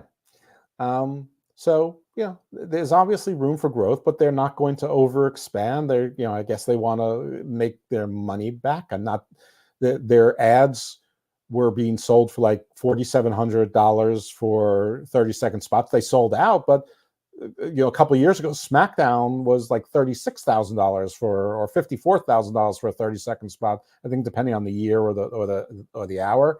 So obviously, in prime time, I'm sure they'd like, if they got, say 1.5 million viewers on, maybe they wouldn't charge $36,000 an ad, but maybe they could start charging, I don't know, $21,000 an ad, and then they basically, raise their revenue 300%. Damn, that's crazy. I can't believe that. Well, anyway, thanks for the news. But it's funny. Gruss says in the chat that the the UFL sells more tickets than AEW. Absolutely, dude. What are you talking about? Third, fourth tier leagues would.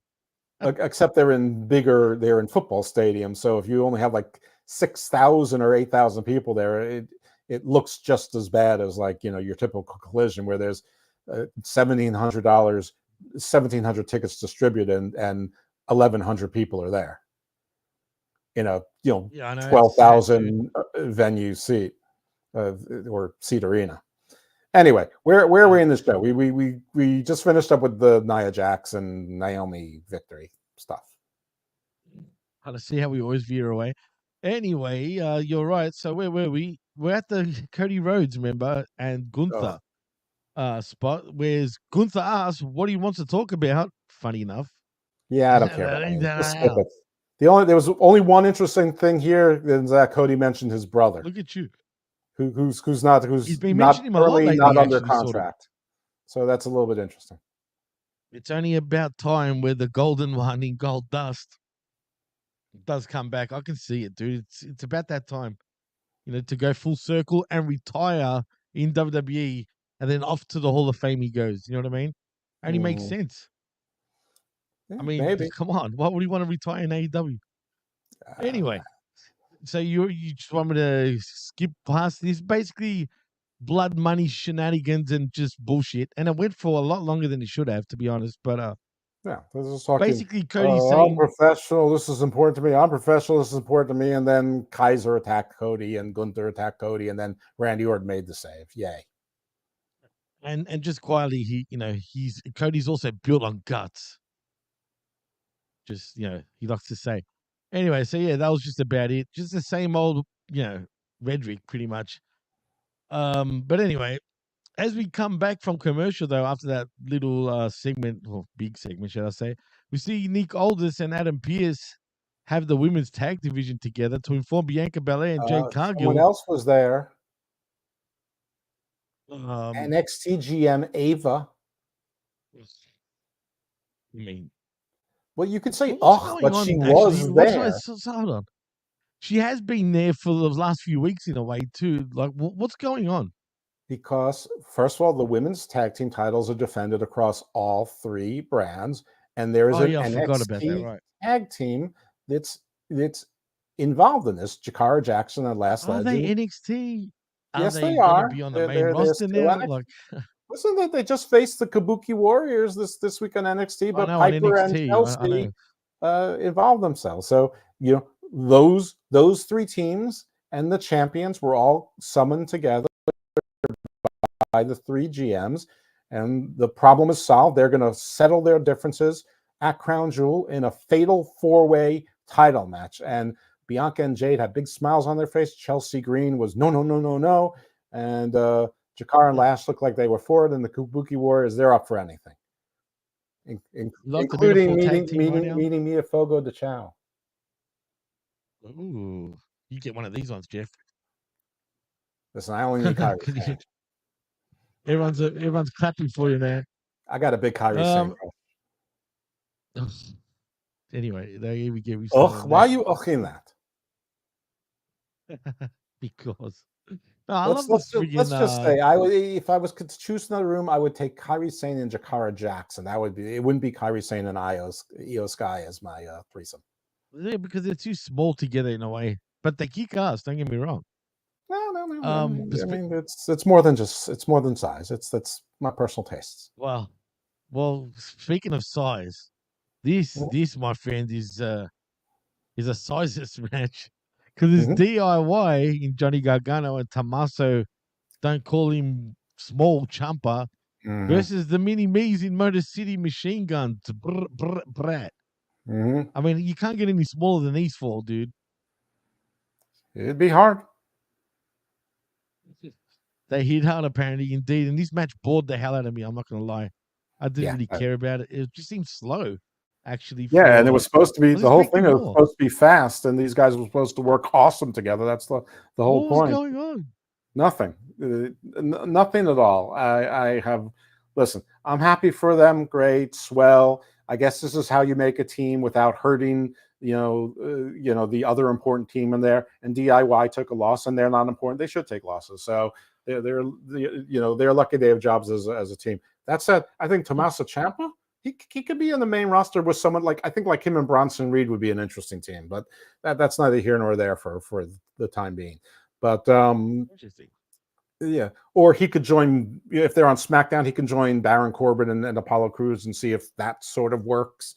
But anyway, they're done at this point. Come on, maybe. But my main point is that Johnny Gargano is like a super zero. Like he should repackage himself as a luchador, wear a mask, and call himself Super Zero. I might cheer for him though. Super Zero. Super Zero. He's like a legit luchador. You know what I mean? Like, but when he speaks English, he has to put on an accent. I would get you in the ring. I do a flip and a flop and Here's the thing. Or maybe an Italian luchador, bro. Funny. I think Johnny Gargano would make a great manager. I think he's funny. He can take bumps. Occasionally, you put him in a match because he has to prove himself, or it's like a grudge match, like Jim Cornette, where occasionally had to run away or whatever, like they did with Robert Stone for a while. But he wants to wrestle. He wants to be Johnny Wrestling. You're 5'5", 137 pounds. Stop it. More like 5'3". Yeah, they should call him Gianni Wrestling from now on. Like, Gianni. It doesn't he have the most Italian head of a fucking head?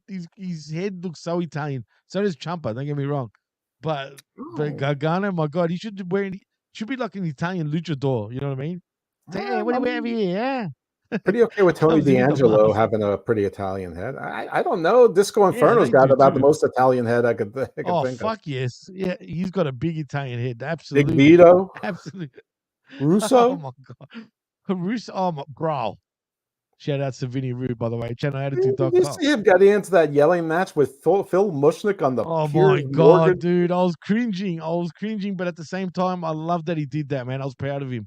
I'm not gonna lie. God. Charlie Arnold is just sitting like, why am I here? I'm pretty. No, but you know what popped me? Yeah, I know. You know what popped me, though, when Pierce was calling Marvin. Well, I don't know how Maven got in there. I don't really know what Coachman was doing. I don't even know what this whole thing was. I mean, in wrestling, you don't compose a panel which includes Vince Russo with 4 other people. I mean, he's like a one-person panel. They kind of behaved, though. They weren't cutting each other off until Mushnick came in. That's when all hell broke out. You know what I mean? But before that, they're being respectful. But the look on their faces when Pierce brought in Mushnick, and they're like, you didn't. Like, even Charlie was like, oh, my God, did you really, like, they're all tripping out. They're all like, fuck, you're just going to cause. And I think Morgan at first thought this is going to be good, but I think it went so out of control that he was like, he couldn't control it anymore. But that's on him. That's his fault. What do you expect? Listen, I didn't see the show. I just saw clips of it and heard Oh, parts you of it on got to Wrestling see it, Soup and dude. saw You it got to see circulating it. on Twitter. But it definitely seemed more like the Jerry Springer show. Oh my God. Dude, I was shocked at the fact that they were on Piers Morgan's show because I'm a fan of his show. I'm not going to lie. He introduced absolute A-listers, you know what I mean? Like of sports and whatever, right? Politics, Mhm. you name it. And then to see like, Russo, coach and all that, I was shocked. I was like, wow, he actually brought them in? Like Yeah, that is it, way it out of was left field. it was a weird grouping. I don't know. Maybe try again with less people. Yeah, that's true. Yeah, I think he's learned his lesson now with the wrestling politics. But anyway, um, Canada Spaceman says, I'm biased, but being a Motor City Machine Guns fan, and I used to really like the DIY guys, this was the match I liked the most. Wow. Oh, Okay, hey, you don't have fair to enough. agree with us, man. Everyone, there's something for everybody. You know what I mean? If you like it, by all means. Absolutely. Right. Just because, And that's what I say. Wrestling. If you love half of it, you like an aggregate of like 2/3 to 3/4 of it. That's an A show because no wrestling show is going to be for everyone. If right. you only dislike, or think that it's met 25 to 33% of the time, that's par for the course in wrestling. That's okay. Yeah, it is. It's true. This Well, is this Cold is a Blooded says very we only speak. pro DIY audience. Listen to this. I know. I'm shocked. That's what I'm saying. Cold Blooded says we only speak positively about DIY in this home. Luckily, we're not in your God, house. what's wrong with you guys? Yeah. Gusto says Corbin and Cruz, the catering wrecking crew. I like that. The CWC. I like it. CWC. Yeah, It's actually got a good ring to it. sure He also does. says bring back the full blooded Italians, man. Who half of them weren't even Italian. Funny Right. enough. Yeah.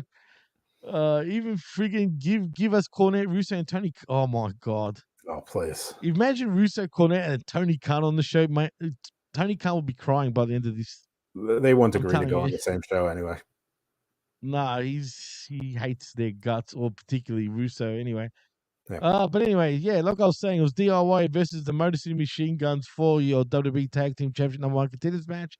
I didn't really like the match. You clearly didn't either, but nevertheless, the Motor City Machine Guns win by pinfall with Skull and Bones on Johnny Gargano, becoming your #1 contenders to the WWE Tag Team Championship. But like they say on television, but wait, there is more.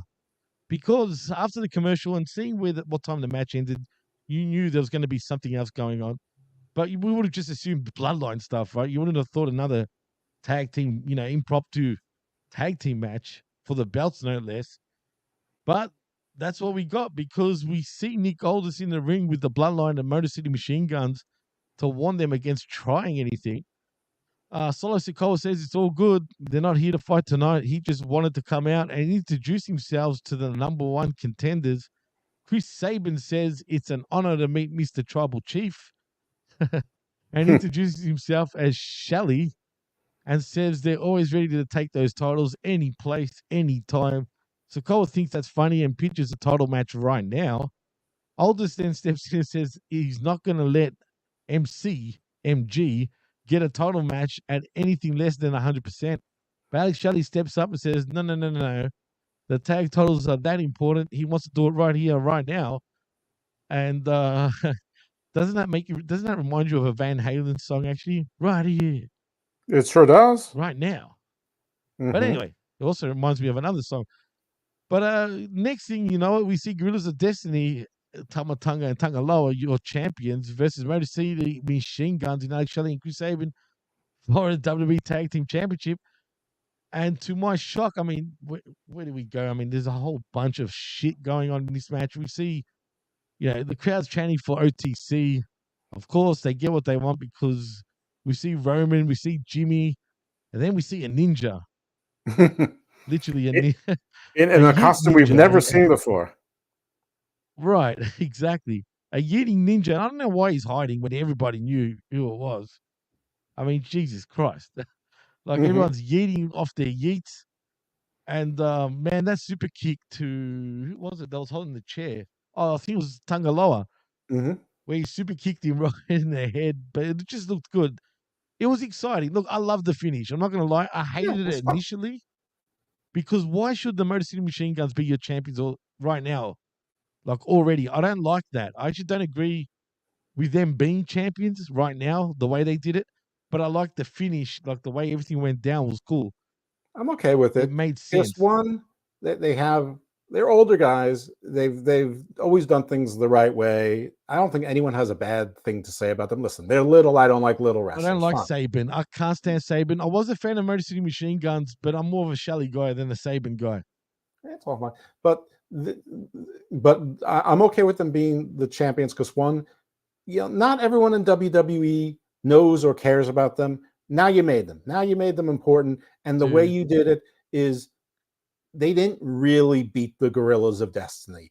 The Usos, the OG bloodline, beat the Gorillas of Destiny. And, titles not being in the bloodline versus bloodline is actually a good thing I because then agree. That I you agree see, with. you don't want the There's no titles point of being held championships. hostage Right. for the No, next you're right. 7 This months, ain't about championships. That's why, really, this is exactly why this is all happening. They're taking the belts off Jay. They're taking the belts off the Tongans because the championships is not important in this whole situation. It's not about that. I don't And even know why they I'll make gave a them the belts prediction in the right first now. place. You're going to get heel Street Profits attacking the Motor City Machine Guns. What's wrong with that? I'm Encouraging it. B-Fab, this is how I call her. B-Fab, tell your boys, get them up there. Like either one of them is the size of the Motor City Machine Guns combined. So attack them in the back. You know how it is in WWE. You don't need to earn title matches. You just need to beat someone up from behind, and they'll basically demand it of you and say, "We'll put these belts on the line." So there you go. Even you can get triple threat and put Pretty Deadly in there. They like looking at lights. All right, bye. I mean, tight. Oh no, bet. Okay. Yeah, exactly. That's what the cool people say. They say bet. No cap. Oh shit. Yeah, no bullshit. Yeah, me again. No cap. What? No. No cap. Too much. All right. How dumb is that? How do you get bet right? Who the fuck comes up with this shit? Bet means like cool, like done, good, okay, all good. The weirdest thing, and fucking because I thought that was a new thing. I'm rewatching Homicide, the show actually, from the '90s. It's the right. Meldrick Lewis says to someone in the car when they say something and he agrees with it, he goes, bet. I'm like, whoa, this is a 30-year-old. I read up on that. I actually read up on the history of that. They are old terms for some reason, but for some What's reason old is new? today that, yeah, I guess. But I don't remember in my time ever hearing bet or fucking no cap. That was never like in my time. Like put it that way. Growing up, I'm talking about when I was a teenager. No cap is a social media age thing. When people type in all caps, it's like they're yelling. Oh so yeah, actually that makes sense. That actually makes sense. That's cool. Actually, totally makes sense. I can see that. Thanks for telling me that. Actually, now that I've gone full circle, but that actually totally makes sense. But anyway, yeah. So the Motor City Machine Guns are your new tag champs. I don't like that, and also what I don't like is the fact that Jimmy and Jay embraced at the end. They shouldn't. They blew their load that quick, too soon, dude. I know Survivor Series is coming up soon, but we could have stretched this out a little bit, man. Do you know what I mean?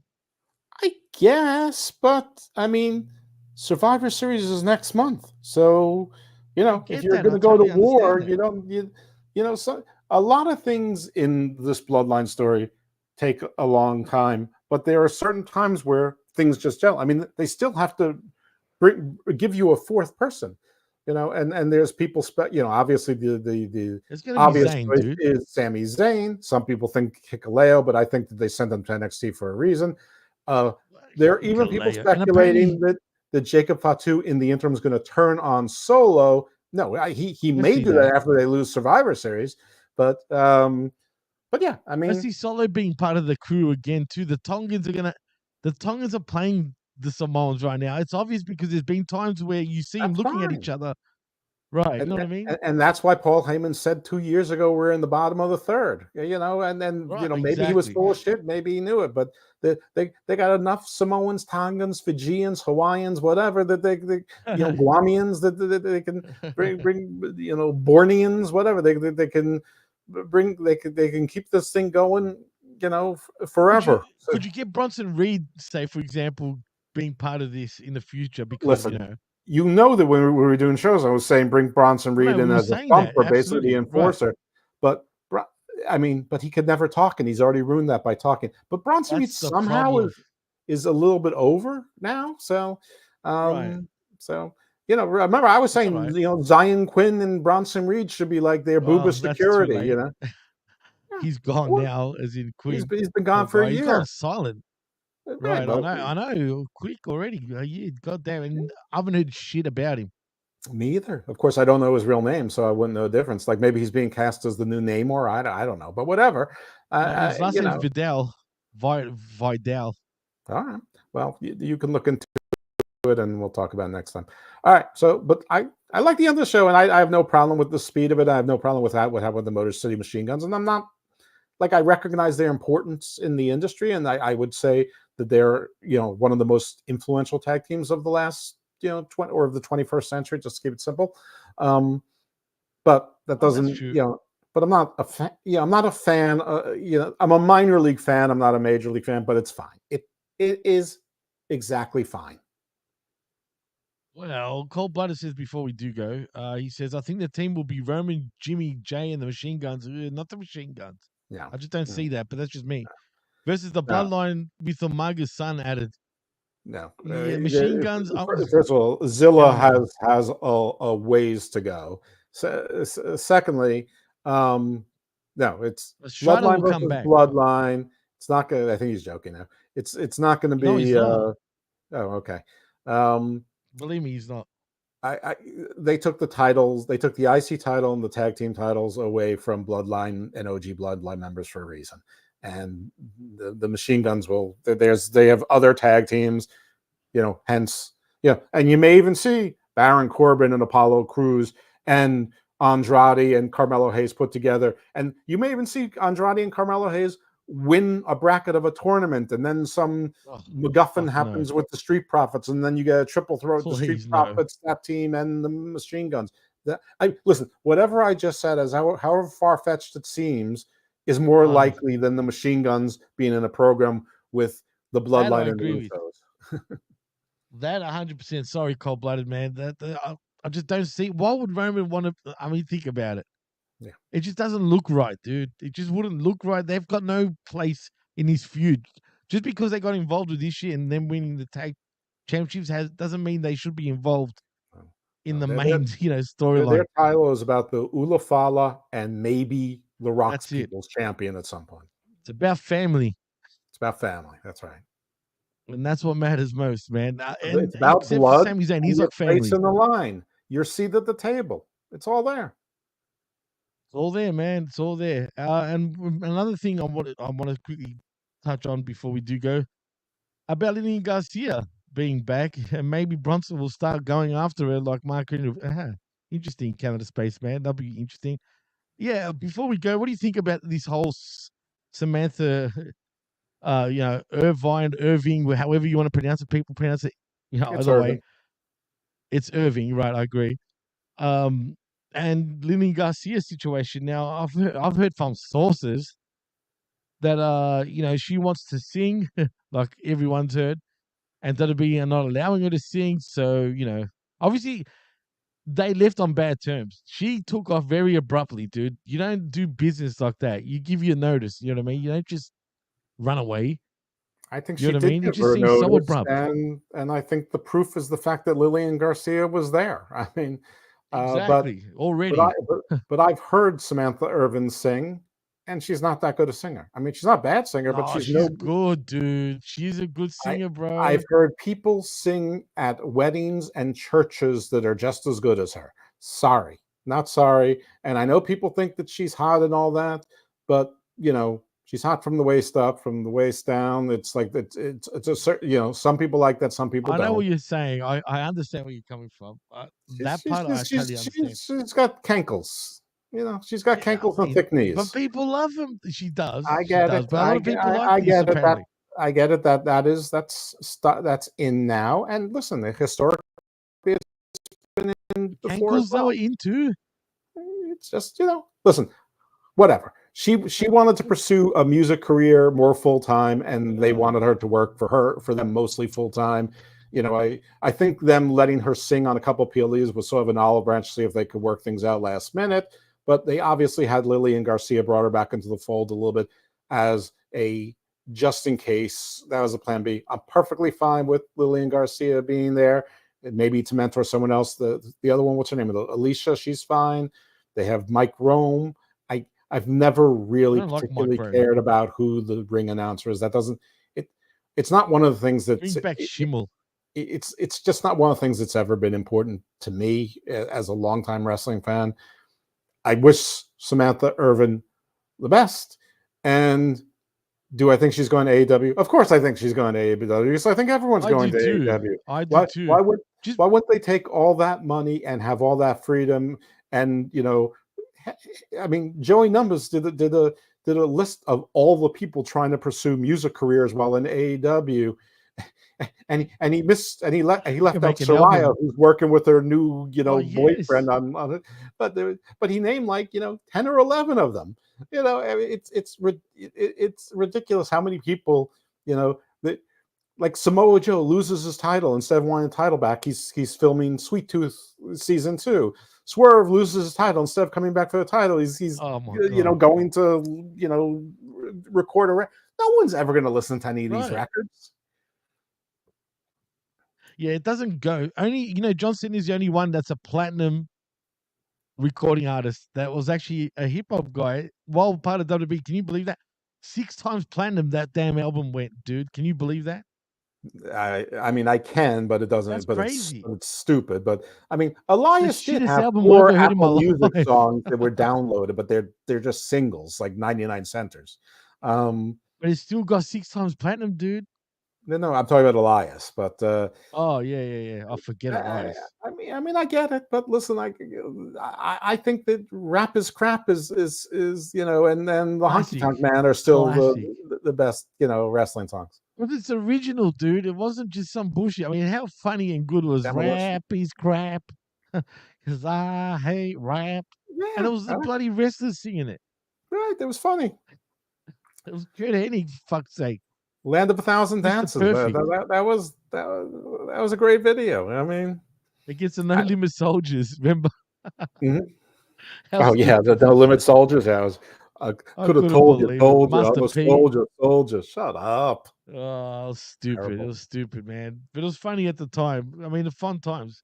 Canada Spaceman, you're going to get his heat by saying this, but he says, tell John Enright, good luck in his future endeavors. You guys seem to be doing fine without him. Don't say that, Canada. I am not a regular. I am retired from wrestling podcasts. I am just a professional guest now on wrestling podcasts. The professional guest. That's it. And you know what? Guest. This is the first time I've been on in 2 weeks, actually, man. I took a bit of a sabbatical from the SmackATTACK, unfortunately, but I'm back now. But yeah, you're going to have to put up with myself and John next week. I assume he'll be back. I'm pretty sure he will be back. But anyway, and one other thing. If you want to hear wrestling from me, like I said, I'll be doing Halloween Havoc tomorrow on the Wrestling Soup Discord. I do legal shorts on the Wrestling Soup network. That I think that's available to everyone, not just Patreons. I'm usually on Pro Wrestling Times, usually once a week or once every 10 days. And every now and then somebody asks me to be a guest on their show, and I usually say yes. Oh, you're a slut, John? Is that Josh? I mean, John. Jeff.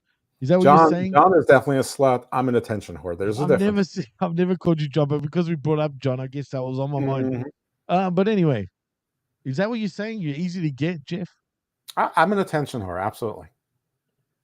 Well, yeah, that. You actually are kind of a bit of an attention whore, but you said it, not me. Just saying.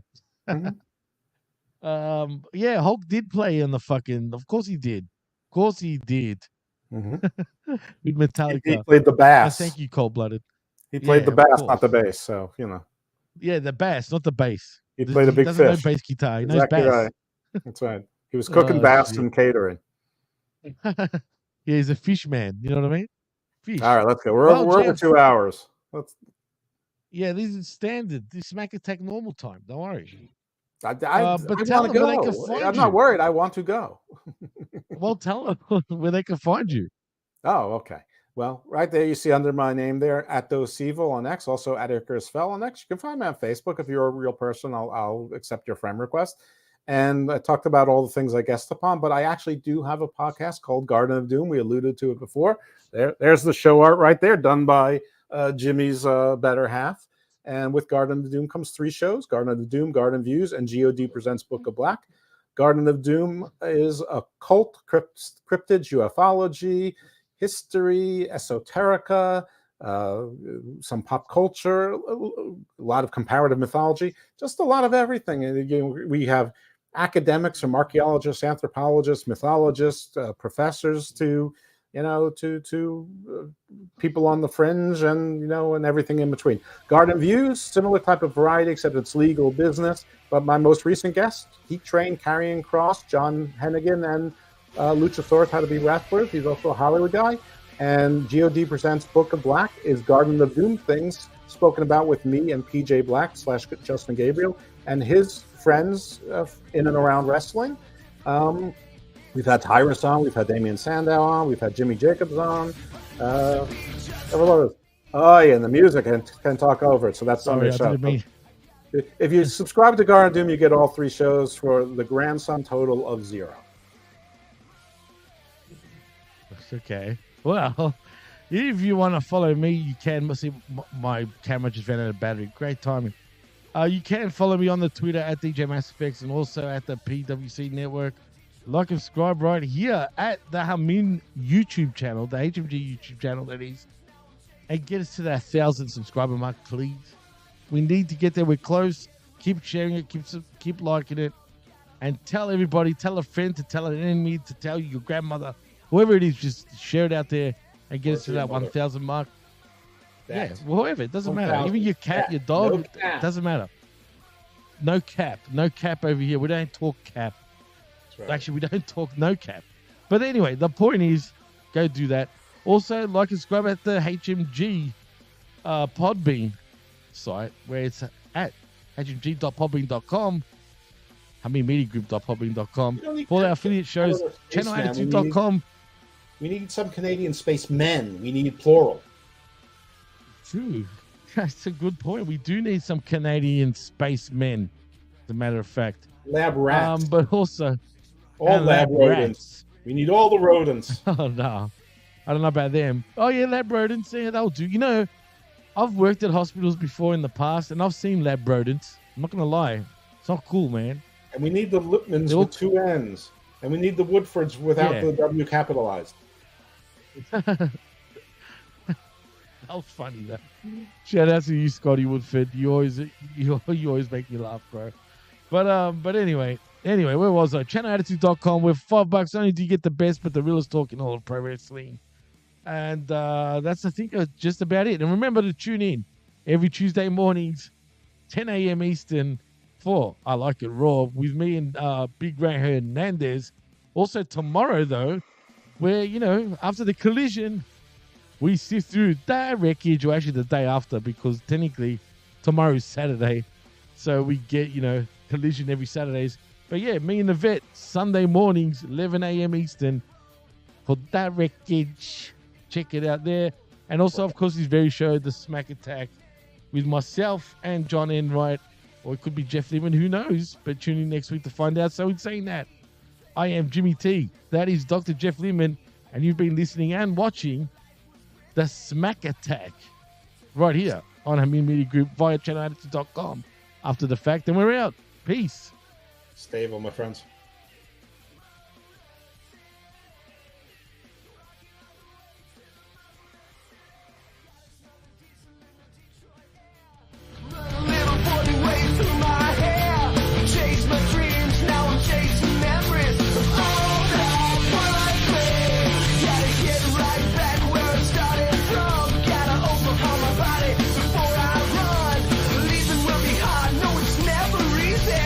Gonna make my mark on the